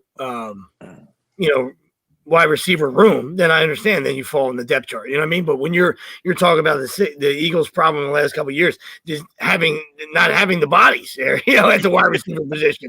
You know what I mean? So if you dropped it, if it was because of a couple drops, then shame on Doug and the rest of these idiots for having that kind of short leash. You know what I mean? Like, yeah, you don't want guys to drop balls, and I'm not rewarding guys for not concentrating and being horseshit, right? But you also don't give up on a guy if that's the air quote case, which I can't imagine it being the case as a coach, unless you had 5 other guys, that are better and hungry and they're making plays. Then you say, hey, have a seat, young man. All right. You're not executing. You're not concentrating. You're dropping too many balls. You're a wide receiver and you're dropping too many balls. Might be time for you to be a defensive back. You know what I mean? That kind of conversation, but not when you don't have anybody at that, you know what I mean? When you don't have any wide receivers, like I find that to be an asinine punishment. Well, it won't surprise me, from Doug. let me jump off of what you just said because it's great, and it goes into one other thing that I think is important here. And this isn't crowning anybody that's not here, but like if you look back at 2017 and you look back at 2018 and you look at his weapons, right? Like one of his big weapons, okay, that you knew was at least explosive at times, even though he dropped balls too, and he had a chemistry with Nelson, right? Well, then you have Nelson. You let Nelson walk to keep Alshon, right? Like and Deshaun, like what? Like why don't you just? All we needed was that outside guy to go with Nelly inside, right? Like that's what we talked about for years. Like, okay, we had the inside guy to Nelly because he's a good slot receiver. It's not great, but he's good enough, right? He's good enough. He'll catch 8 to 9 touchdowns a year. Fine, right? He's good enough in the slot. Good enough. So they never could find the fucking outside guy to go with them.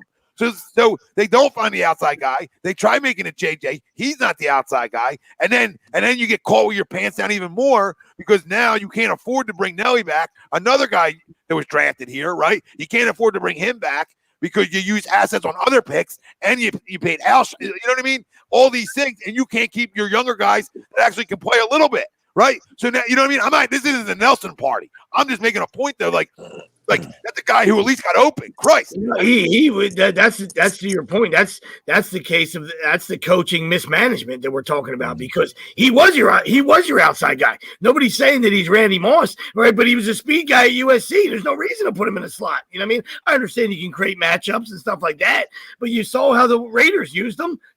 He's the outside guy for the Raiders. You know what I mean? I know that. Come on.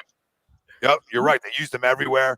And we did at times, like don't get me wrong, we use him as a Swiss Army knife in 2017, and he really played that role well. That was the best year of his career, right? And then obviously, there's a lot of things that factor into it. We crush players because they drop balls. I mean, Chris Godwin, who's a damn good receiver on the Buccaneers, going to get paid a lot of money this offseason, either by them or somebody else drops footballs. You know what I mean? Like guys are going to drop balls. But like we just pound it in guys' heads and we make it worse on guys here. You know what I mean? Like we don't stop, which is great. I love us, but we don't stop. And that guy was an explosive playmaker that we said, all right, we're not going to pay and we're going to go in different directions. And then different directions have been misses. So, I mean, it's a clusterfuck. Everybody that was this guy's weapon here, we mismanage. So the point is we can't mismanage the next quarterback. Okay, you can't mismanage your talent. If you got a guy who gets open, gets 9 touchdowns a year, that guy gets signed. If you're trying to be I don't think Nelson ever caught 8 or 9 TDs. But besides that, you're spot on. we call it what, 7 or 8 in 2017. He had I have to. no idea. I just think that he never did. Right. I was always down on Nelson, but Nelson, look, I think any coach would tell you, Tom, that if you got a guy that gets open but drops the ball, we'll teach him how to catch the fucking ball. If he's getting open, we'll get him to catch the ball. I just never, like I said, I just never 8 in understood it. 2017 and 8 this year with the Raiders. I just never understood, like, The Raiders stats don't matter. Greg, thanks. I just never understood that.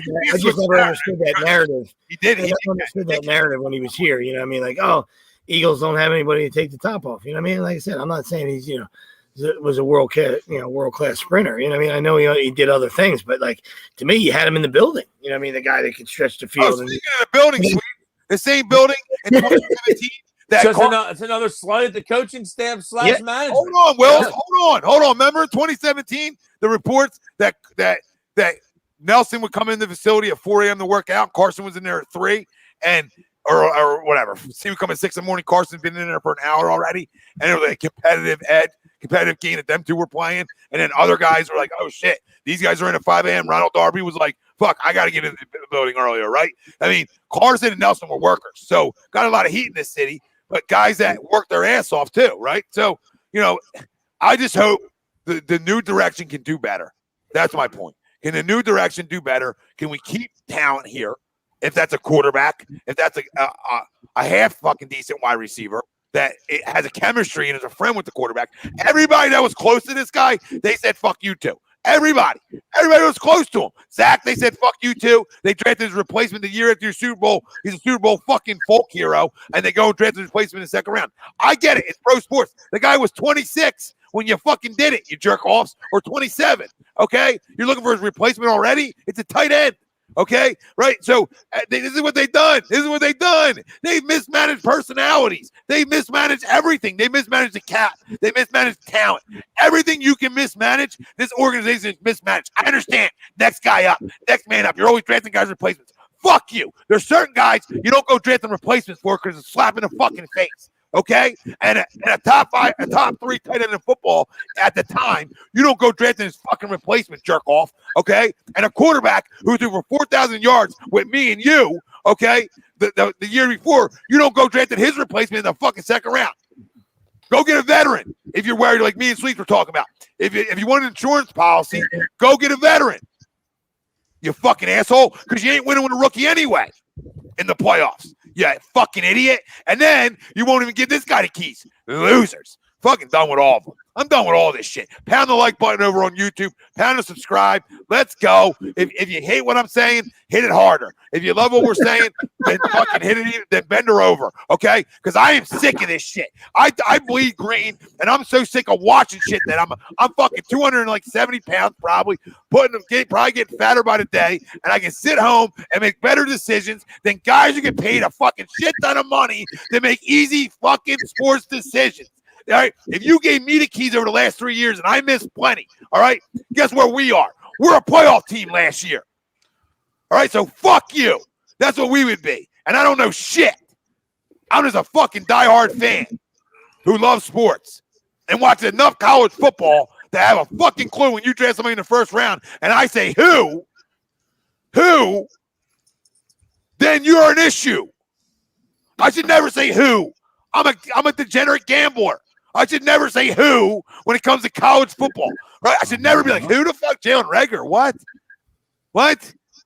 I watched Justin Jefferson and fucking cut the nets down per se. I want winners. Look at all them LSU guys that went places. Look at them all. Fucking idiot. Go draft 10 guys from Alabama this year and shut the fuck up. They channeled your inner Michael Singletary there. I loved it, buddy. I want winners. Can't win with them. Can't do it. Won't do it. That was the top 10 pick tight end. I'm sorry, guys. I'm sorry, Wells. I'm sorry, Greg, that we got to go through this. Like, I mean, listen, this is our penance for winning the Super Bowl. I feel like some of these young guys don't get it. They don't understand that we went through the 90s. We've been through this before. where we fucking stink and every move we make stinks. Rich Kotite. Fuck me, dude. I'm telling you, this Sirianni, he better not be a Kotite. I got a bad feeling. I was feeling good. Now I ain't feeling good no more. A bad feeling. Dan, yes. 3-13 for 3 straight years, and now I'm ready to kill myself. Dallas Goedert was a mistake. I'll say it. I don't give a fuck. You people can argue with me all they want. He's hurt a lot, too. Did you see him get dropped by a punch? Like, I'll tell you what. I'd like a sack of potatoes. I'd have traded him the day after that and wished it was the day before because that was bad. That was bad. I don't care. I don't care that it's like in Montana or wherever. You can't get dropped by a civilian on camera. One punch. You just can't. You can't. You got to eat it. Your boy's got to help you stay up. Something's got to happen. You can't get dropped. You just can't. Now I just think that you're just a pussy. I'm sorry. I can't get it out of my head. Every time I see the guy, I'm like, he got dropped with one punch. Hey, real quick. In 2018, when we went into that draft, did anybody look at their buddy next to him and say, you know what we really need? A tight end with our first pick. A tight end. Did anybody? That gets we dropped also with one punch. traded up for in the second round. And they extended Hurts prior to that, too, right? Yeah. It's a fucking joke. Okay? You want to know why? Why we failed for 3 years and went south? Because of fucking disrespect. Loyal to the wrong motherfuckers. Want to bring Jason Peters back 100 times. Get a clue. Every organization tries to be the Patriots, but they forget the one thing. The Patriots win. So like when you win and you do these kind of shady things or off collar things to some of the players of your organization, there's a difference as you win. Well, you can do whatever the fuck you want. I mean, that's your culture. You know what I mean? But when you got when your culture, doesn't do dick, I agree with you. Absolutely. It means nothing. Then you're just an idiot. They said we're here. We're here after a 4-win team. Dan, there was more issues on that football team in 2018 that we could have addressed with that pick than Dallas Goedert. We had a top 3 tight end in football at the time. All right. And we're drafted his replacement. Right? That's the guy just had a Super Bowl winning tight end catch, essentially. Okay. Super Bowl winning TD catch. And everything in context. Right. And you don't judge I'm just answering that question right there. You don't judge, you don't do things with your organization to be, worrying about other teams. You know what I mean? Like, you don't try to go, put a circle where the Cowboys were going to put an X. Who the fuck cares? Worry about your own business. You know what I mean? It's not tic-tac-toe. They got CD Lamb this year, right? Fucking Eagles didn't fucking worry about that, did they? Obviously not. Wish they would have. Yeah. Obviously not. Yeah, I hear you, Sweeps. You can't worry about that. You should be too busy worried about your own fucking team and making good picks to worry about other teams. We can't even make good picks. I'm not worried about other teams' picks. Couldn't use the corner. Couldn't use the wide receiver. Like there wasn't things we could use there, right? In 2018, come on. All right, you let Torrey Smith go, so then you go address it. You didn't. You know what I mean? Go address it. Then you go address it with Dallas Goedert, which I like Dallas. I don't hate him, but and now Dallas Goedert just starting tight end and Zach Ertz is out the door. Like I don't know. This you need to learn how to build around players. And the reason the Patriots were successful, obviously, is they kept their players. they're ones that were a big part of shit. They kept. There was no extra loyalty. There was, Brady and Gronk. We're gonna keep them. We're gonna keep them. Yeah. As long as they had Brady, they had a chance. Yeah. Brady and Bill. Yeah, we did a few leaders on defense that they kept, and the other guys, if they would bring a young guy in who could be dynamic, but if he didn't fit in with the team dynamic, they would just get rid of him. They constantly got rid of guys. You were like, wow, that's a weird trade. Just always the Browns too. It's like, okay, you guys want to be shit? I wouldn't say the Browns. See how the Browns did for you. I hear Cleveland's beautiful any time of year. That's so Jamie Collins. So you're not happy? That's so funny. Browns. So funny. And so true, because he shipped like 6 dudes there, dude. Every time. You guys got an issue? Browns. Yeah, like most guys, like open up their locker and look for a pink slip. Like, when you're a Patriot, you get a brown slip. Like, oh, motherfucker. you see the Cleveland area code calling you. Like, what is this? the fuck is this? It was like when Joe Pesci walks in that room and motherfucker. Hey guys, Joe Banner, Cleveland Browns. How are you, Willie? How are you, Joe Banner? And he's like, motherfucker. Pesci walks in. Nobody's Bill, in there. like, what did I do? What did I do? He knows he's dead. Shit. Nobody's here. Fuck. Philly says Goddard pick was fine. He's a good tight end. What I'm more pissed about is the fact we can't draft any wide receivers or D-backs. I'm just saying. I'm not saying he's not an okay tight end or anything. I'm just saying you had other holes. Yeah. You had other needs, and this team seems to have no feel over their own damn roster. And I'm just concerned. I'm concerned. If somebody's not concerned out in the chat, please let us know and why you're not. And it's not concerned about young players that I think they can get better, because I do think there's some young talent here that hopefully can improve. It's about the guy who's doing it all, the guy who's shopping for your shit dinner. Okay, that's the guy I'm concerned about, and his boyfriend up top, and his mail-ordered fucking bride. That's who I'm concerned about. Okay, all right. You want to know who I'm upset about? That's what I'm worried about. Can these two figure it out again? Because they did before. Okay, they did. They did in 2017. They did. All right, but I just want everybody to know these reports that came out in 2017 before the season started. All right, they tried. Howie Roseman tried cutting LeGarrette Blount and Patrick Robinson. And Doug fought for them two to stay. All right? So we had to go fucking fight for them two to stick around on the roster because this guy's an idiot. Two huge fucking guys for the fucking stretch run there. For the playoff run. Not a crowning. LeGarrette, you don't want to hit that blunt. It's too big. And Patrick Robinson, maybe the play of the season. The interception in the Vikings game when it's 10-0. Maybe the play of the season. Yep. And I just pick six. Sorry. Yep. Pick six. Start loosening Nick up. That's for sure. My next question to you guys is: can these two? Do you have trust in them? 1 out of 10. 10, you trust them big time. 1, you don't. That they can do it again. That they can figure it out again and rebuild this together, because it looks like we're gonna have to deal with it. Can they do it again, guys? No. Because Jeffrey's won a lot of football games as an owner. So, you know what I mean? He has. As an owner, he's won a lot of football games. Can he get back to doing that? Can he get back to doing it? And can Howie get back to being able, maybe once he's out of the cap hell, build a roster again? I hope so. And I say as an Eagles fan, I hope so. I mean, the way we're all sitting right now, I think it's pretty obvious. We all agree that we got to hit some picks. Okay, our cap problems that we're in, we got to hit some picks this year. The 6th pick has to be a hit. Almost got to hit the 2nd rounder as well. You got to have some guys that are on the field and ready to play. Wells, first 3. It's going to be. I don't know. I'm curious to see who we keep, who we cut, how we try to get under the cap. And who we draft. Like, I'm really curious. I don't know which direction they're going to go. And if they go quarterback, just kill me now. Yeah, I don't have any confidence in them. I think both of them, their heads are too far up their asses to realize that they're the problem. I think they think that they're good and there's no bullseye on them. You're right. So there's no reason for them to change. Right. So I don't have any confidence. I'm at a 2. Right. I don't have any confidence. Yes, Jeffrey's won a lot.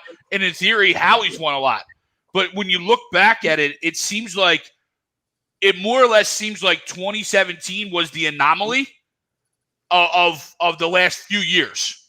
Right. As opposed to this is the new standard, or back in Andy's time, we're the gold standard, or we want to be the gold standard. Well, sure. All right. We got our 1. But I think that's still hanging over their heads, that they think their shit don't stink.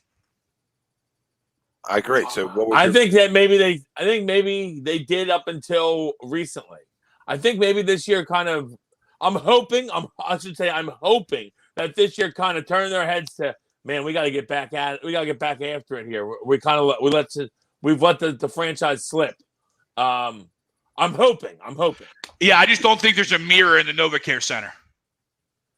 I mean, Howie has to know that he's done a bad job because the fact that he's kept his job, like he's had to beg at the feet. I mean, Howie blew him. I mean, Jeffries blew him. Situation going on. But Jeffries blew him every press conference. Yeah, well, Jeffries is a fucking weirdo. The reason all these guys around the league have jobs is because they work around Howie Roseman. You understand that this is because Jeffrey Lurie has his hands too much involved here? Absolutely. All right. After 2017, he wanted his own seat at his own fucking table, and he never let his football people do anything. And he never extended his head coach. All right, and he never let him have a seat at the table. He fucking fired everybody he wanted to have here. Right? He wanted to fire Frank after 2016. Okay, this guy has become a fucking cancer to this football team. The owner. Right? It starts up top. And he's gotten too handsy, thinking he's Jerry fucking Jones. All right. Well, how do we deal with that though, Tom? You don't. You don't. We got to get him out. How do we get him out? I don't know because you got the puppet. We got to come up. We need like a Donald Sterling situation. Yeah, we do. Yeah, we do. I should have ran with him being a racist owner. You know, I'm defending. We need something. Hang out with Kraft. Hang out with Kraft to get some happy endings. You know what I mean? We need something. We need a scandal. We need a smoking gun. Somebody, anybody got a smoking gun on Jeffrey? Hit us up. We got like at least $17 to $20 coming your way. Hey, a lot of good dudes in South Philly, a lot of good Italians. I know. Go with bats, etc. We're not telling you what to do, but if you see somebody, walking around you don't like, take care of it. That's all. Take care of it. We're not telling you what to do. You know what I mean? We're not telling you. I don't need the guy hurt. I just need him crushed. I don't need him physically hurt. I need him demoralized mentally and to just remove any thought in his brain that he has an idea how to run a football team. You own it, sign the checks, sit back in your box, shut the fuck up. That's all I need from you. I don't. Let the football guys make the football moves. Well, that's what happens when he won. And then he's personally been loyal to players that shouldn't even been here anymore. Peters, Sproles, like guys that they should have moved on from as an organization. They didn't because of his loyalty. Because he said, I mean, I understand it's a tough thing to do to take the personal relationship out of it, but that's why you got to hire these guys that are football guys to make those tough calls. Because I understand it's tough. Like, that's the guy that maybe you're great friends with. Maybe you and your wife are great friends with him and his wife. But guess what? This is business. All right? This ain't personal. And the fact that you start making it personal, that's when you start slipping. It's so funny, too, because, like, the few players that, like, he should have had loyalty to, Brian Dawkins, he didn't. Ain't that the truth? Ain't that the truth? It looks like his loyalty was with all the same people. Yeah. You can't make it up anymore. So, little fly guys tonight, 7:30, Lake Tahoe. Glare game. Hopefully they play. I'm hoping they play. No. You need ice to play. Yeah, the ice. They're having ice issues, and I'm not sure if that was solved by pushing the game back. You know what I mean? But yeah, I mean they're having heavy ice issues. When the Avs game restarted last night, that was awesome. Late night, you know what I mean? With everything going on, I mean that was little late night hockey, little midnight hockey delight. Got ice issues? Real quick, it's like we were saying last week, Sweeps. Like, isn't that like in California? How is it fucking cold there? Ice issues. think we called it.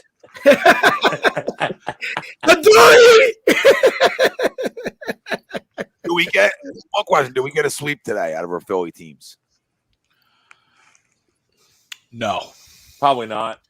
The underman Flyers just scare me because they're just no one's still playing. Yeah, and for some reason I feel like we should beat Toronto, but I fucking hate the Raptors, dude. Like, I feel like Van Fleet hasn't missed a shot against us in 2 years. They're playing better. Stanley Roberts is playing well for them. Yeah, they are playing. They're playing well. They just smoked Milwaukee, I know that. I think they won like 3 in a row. Starting to play better on the defensive end, which has always been their calling card. You know what I mean? I think the other night they might have gave up like 81, which was like a season best. Yeah, that's like crazy anymore. I know, right? And today's it's like 97 again. Back when the Pacers used to win games 77-74. Like what? That's halftime for the fucking Nets.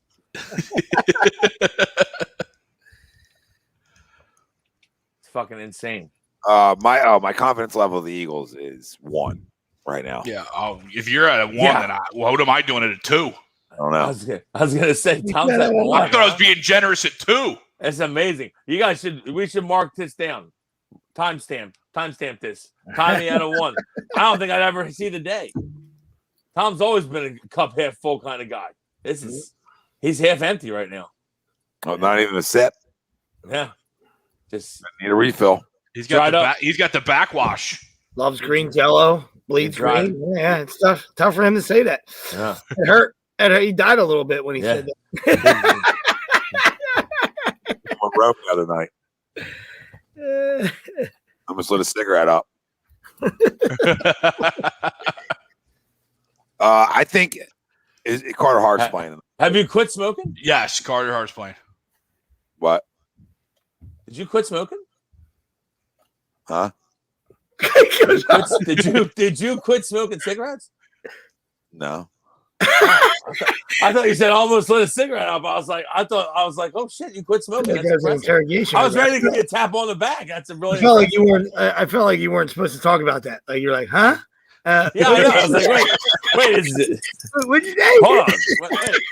I had like the John C. Reilly stink face. Yeah, I felt like that. Wait, what?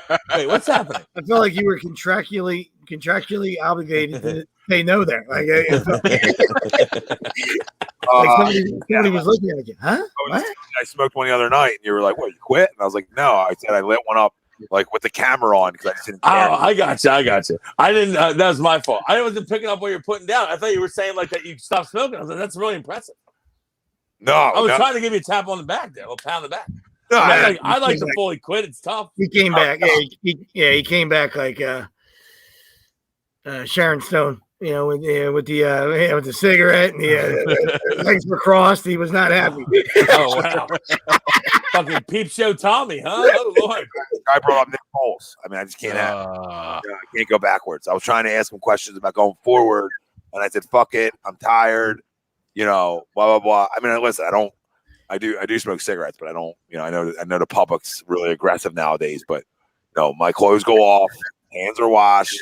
Whole new set of clothes goes on before I touch the baby. Everybody Oh my God. First off, it's not your kid. So if anyone has a comment about that, shut the fuck up. How's that sound? Just to piggyback off that, watch the original Bad News Bears was on last night.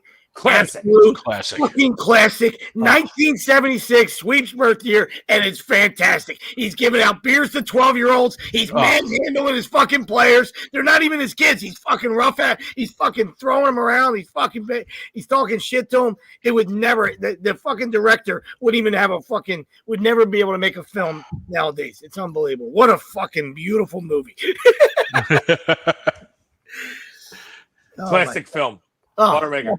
12 years old. Here, have some beers. Holy shit. Walter. Little Walter mouth out.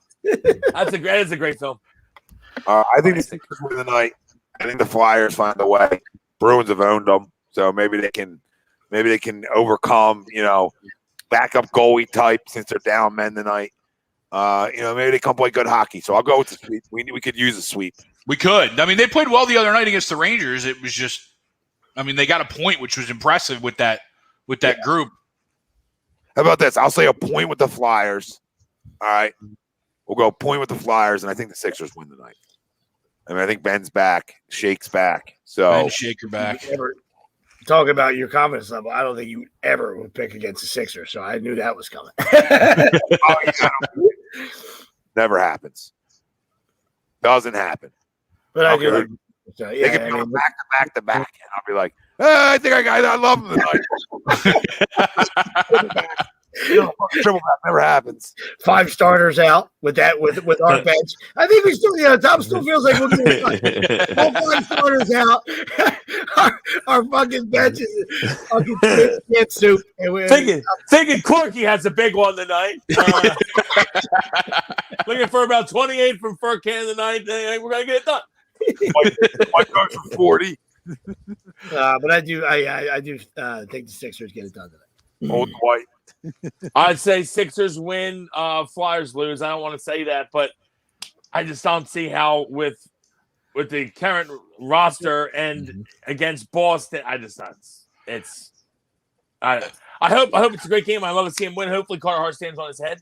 I assume Carter Hart's going to be in net. So hopefully he stands on his head and we get a W. That's what I hope happens. But I'm going to guess that the Flyers lose and the Sixers win. Yeah, I mean, the Flyers are playing Andrew Friedman, who's a defenseman, at right wing tonight. So that should kind of tell you everything about the Flyers' situation they're currently in. It's not good. Yeah. But when you're missing Giroux, Voracek, Konechny, Lindblom, Lawton from your wingers, you're on slim pickings. Yeah. Possible ice issues. I mean, not a good recipe. No, sir. But to your point, Will, since it's Carter's first outdoor game, Elliott got the game last year in the outdoor game. So, maybe he shines on the biggest stage and is the pimp that we all know he is, despite the struggles this year a little bit. Yeah. That's it. We're going to need him to have a big night. For sure. That's sort of why I think they can. I'm happy that we get to watch 2 games tonight, though. That's awesome. Yeah, it's nice that it's actually better they push the Flyers back. Yeah. Not that I hate jumping back and forth, but it's so much better for me. That's a personal thing. So, I mean, I love it. I'd rather it not be on while we're doing this. I mean, they would already be on, right? They'd be coming on right now. Soon, okay, yeah. I thought it was at 1 2 o'clock. 2 o'clock. Okay. Yeah. Soon. Yeah. Yeah, I'm excited. I put some. Actually, what's going on with that Michigan Ohio All right, State? Don's got another 50 burger for the big man. Wow. I mean, that's asking for a lot, but let's go. I mean, it's only Aaron Baines, so it's not like he's not playing. Aaron Baines isn't playing? No, they have bench Baines. Is the guy that got murdered by Anthony Edwards playing? I think Pascal Siakam will probably be guarding him a little bit, which means Joe should be inside a lot because he's definitely bigger than him. And that I guess that means also that Siakam's then obviously not guarding Ben. So that should give Ben a mismatch. Yeah, probably Anunoby on Ben, I would assume. Yep. He's a pretty good defender. Definitely not going to be Van Fleet on Ben. You know that. They're going to try to put him they'll probably try to hide him somewhere. Probably on Steph. He'll probably put him on Seth. On Seth Curry. Yeah. And then Lowry on Danny Green? Yeah, or the other way around, or Lowry on Seth. I'm excited. Lowry's kind of a better defender, so probably. What's the line for the Sixers tonight? 2 and a hook. Yeah, I was gonna say I think it's like 3, 2.5. They're given, right? They're given. Yep. On the road, right in Toronto, correct? No, I think they're down here in Orlando, in Tampa. That's what I mean. But not in Philly. Okay. Yeah. Yeah, Toronto's playing better basketball though, which is expected. Yeah, they have a solid team. Yeah, you knew they weren't going to stay down for long. Yeah, I mean, I had them as much as we want them to. Yeah, that's what we talked about when we were. We figured the Heat and them would come out of the, the 10 and the 11 spot that they were hanging out in. I mean, it was only going to be a matter of time. Getting healthy and 2 well coached, good organizations. We expect them to go on a little run and get themselves in the playoffs. Yeah, I mean, I think I had them around 5, 4, 5, 6, somewhere in there. I mean, they're just too good. They're too tough. Crumbs out. You guys want to crumb it up? And I have mine. So Start it up, son. Start it up. I'll go. It won't be any. You guys won't have them. It's Arietta. You know what I mean? Like I said, he's gone. It's not like you're expected to. He just said, like, it just irks me, and it wasn't anything bad. Like, of course, he's happy to be back with the Cubs, but he's just like, oh, this is where I wanted to be all along. It's just. Then you should have never left, you crumb. You know what I mean? You know he's going to – and he's talking about changing his delivery and trying to get back to 15, 16, and 17. And you know he's going to win like 14, 15 games. Yep. And it's going to drive you up a fucking wall. So I just had to – he's got to be a crumb. He's got to be a crumb, and that's it right there. You know what I mean? Like, screw him. I liked him before he came here. I despise him now. Just hate him. Yep. Old Speedo. 60 people watching on YouTube, 40 likes. Let's go. Get it up to 60. Let's go, people. Let's go, peeps. Smash that like button. The thumbs up. Yeah, so that's I got no time for Speedo, cleaning Speedo boy in his flip-flops. You know what I mean? Like, you know, screw you. Love that one. Greg Wills? Greg can go. I'm going to have two. One's going to be real quick, so I'm sure somebody else will expand on it. It's the Philadelphia Eagles. What you didn't get anything back. So, I mean, we've exhausted that whole thing. But the other one, once again, it's combat sports judging, specifically boxing judging last night. Adrian Broner made his return on Showtime and got beat. He got beat, and they gave him the win by a wide margin of judging. It's like, were you guys watching the same fight?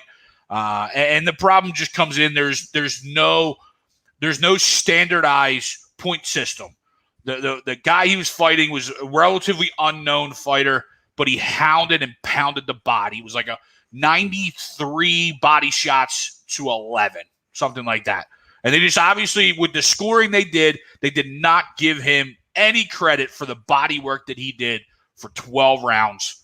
And the scoring margin, like if you had Broner winning by a close score because you had a couple, close rounds, and then he deducted a point from the kid because Broner hit him after the bell, and then he responded after even later.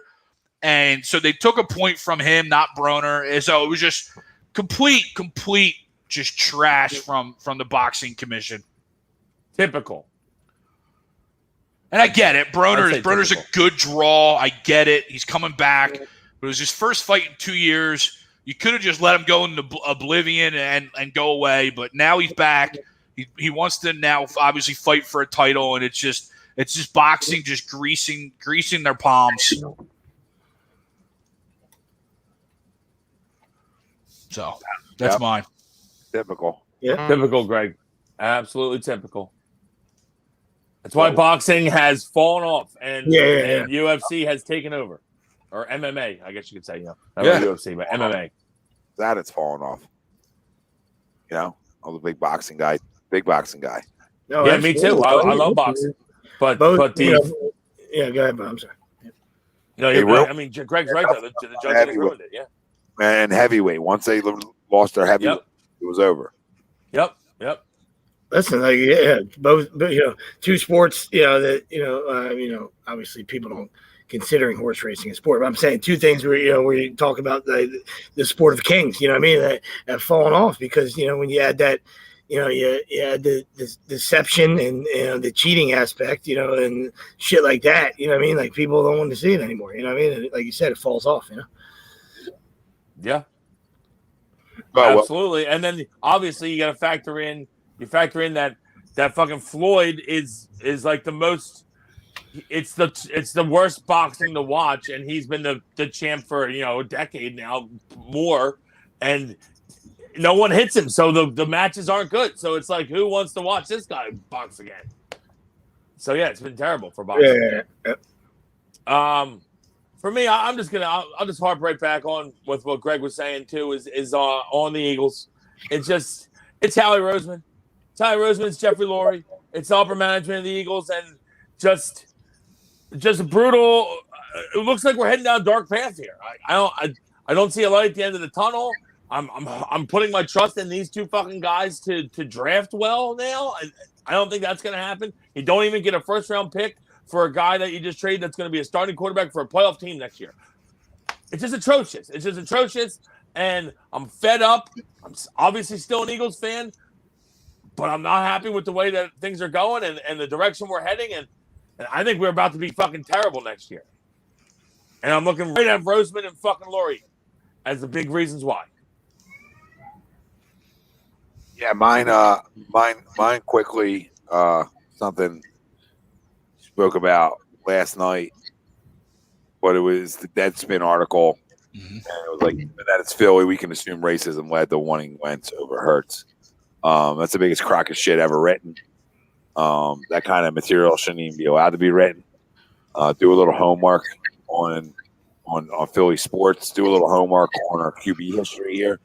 Do a little homework on guys that were beloved here, not only on the football field but on the baseball field, on the hockey, on the ice. In terms of Wayne Simmons, a guy like that, and in terms of basketball. All right, I mean, there's a lot of African American beloved athletes here. It's poor journalism. It's a disgrace, and it's another way to try to run Philly through the fucking muck. And I said it last night. You don't fucking know Philly. Stop acting like you do. All right, and that's mine. Yeah, and to jump on right with you, Tom, is how about know the diversity of the city? I mean, Philly's completely diverse. I think it's like 40% African American, 38% Caucasian, 12% Latino, 7% Asian, like completely diverse. So what are you even talking about? It's so stupid. It's such a stupid article by a terrible company in Deadspin. I would expect nothing less. Nope, that's what they are. I just want to mention it again. It's a joke. It has nothing to do with race. You know, if you ask me if I'd rather have 5 over Carson, I'm taking 5. So I don't want to hear that shit. Okay? I don't want to hear that shit. 5 had a lot of issues. All right? But, don't ask me who my favorite quarterback of all time in this franchise is. It's 5. That's my guy, right? And I take the L's with him, right? I take the L's with him. But that was my fucking guy. I won a lot of fucking football games.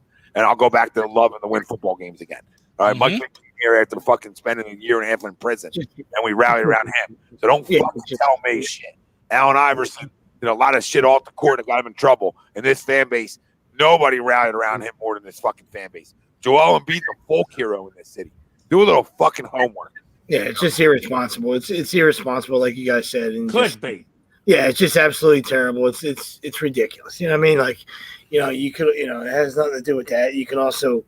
You could also say, like, what I mean, if you want, why don't you write an article about saying, like, after one season, 11 got thrown out, like trash too. Though I mean, how about like if you want to do have a little more responsibility in something stupid like that. You know what I mean? Like like this is a guy that you gave all this money to. We all know that and stuff like that. And one bad season, one bump in the road, and he was throwing half the people weren't ready to throw him out, couldn't get him out the door quick enough. So yeah, exactly. All right, boys. Well, listen, like always, great fucking show. Good stuff. Fam out there, we love you. If you're still here with us, hit that like button over on YouTube for us. Absolute Ziggy. We appreciate every one of you guys jumping in with us every Sunday. We are brought to you by our doc, Make Them Yours, Dr. Paul Vidal, Specialized Physical Therapy, LLC, Burlington, Cherry Hill locations. We're also brought to you by BodyCheckWellness.com. Go check out their line of products. I'm telling you, they're the fucking best. I love them. I take the Clarity and Focus. I got the bundle box, which has the CBD gummies, which are organic, the liquid. I'm telling you, helps you fucking sleep. But the Clarity and Focus is great. But go check out their line of products. They promote wellness, balance, and recovery by using the full potential of hemp. So everything's THC free. Riley Cote, you're an athlete out there. All right, it's good for athletes, everybody out there. If you're just an older guy, some older cats, need it for the body, it works for you there. You need it for some focus like myself where you get a little cobwebby, right? Oh, no cobwebs no more, baby. Clarity and Focus, BodyCheckWellness.com, promo code A2D, and that gets you 20% off. And we know many of our families deal with mental health and addiction issues. We're happy to support the Counseling Center and Sunrise Detox. If you need help, please call 856-651-8117. Teleconferences are available for that as well. So you don't have to go in anywhere. If you need any help at all, fam, reach out. I know the Eagles fans do. So make sure you take care of yourselves. Great day for Philly sports. Later, Crummer. Later, Ziggy, Marquise, my brother, Jerry, Don, Bryce, Drew, John. Trying to get all yous. Give it a little Marquise. I don't know if I said you. Yeah, everybody. Thanks for tuning in. Million of yous. Million. Smash that like on your way out. Yeah, smash the like on the way out. Turn your alerts on the way out. We love y'all. Go Sixers. Go Flyers. Let's get a little Philly sweep. Start feeling better about Philly sports. And Philly's spring training starting. Yep. Got my tickets. There you go. Fuck you, Greg. Live radio. I love it. So fuck you, Greg, on the way out. Yep.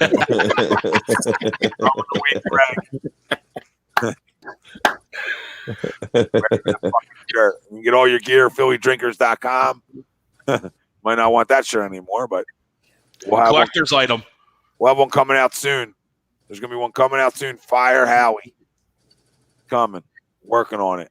Matt, be safe. We love y'all.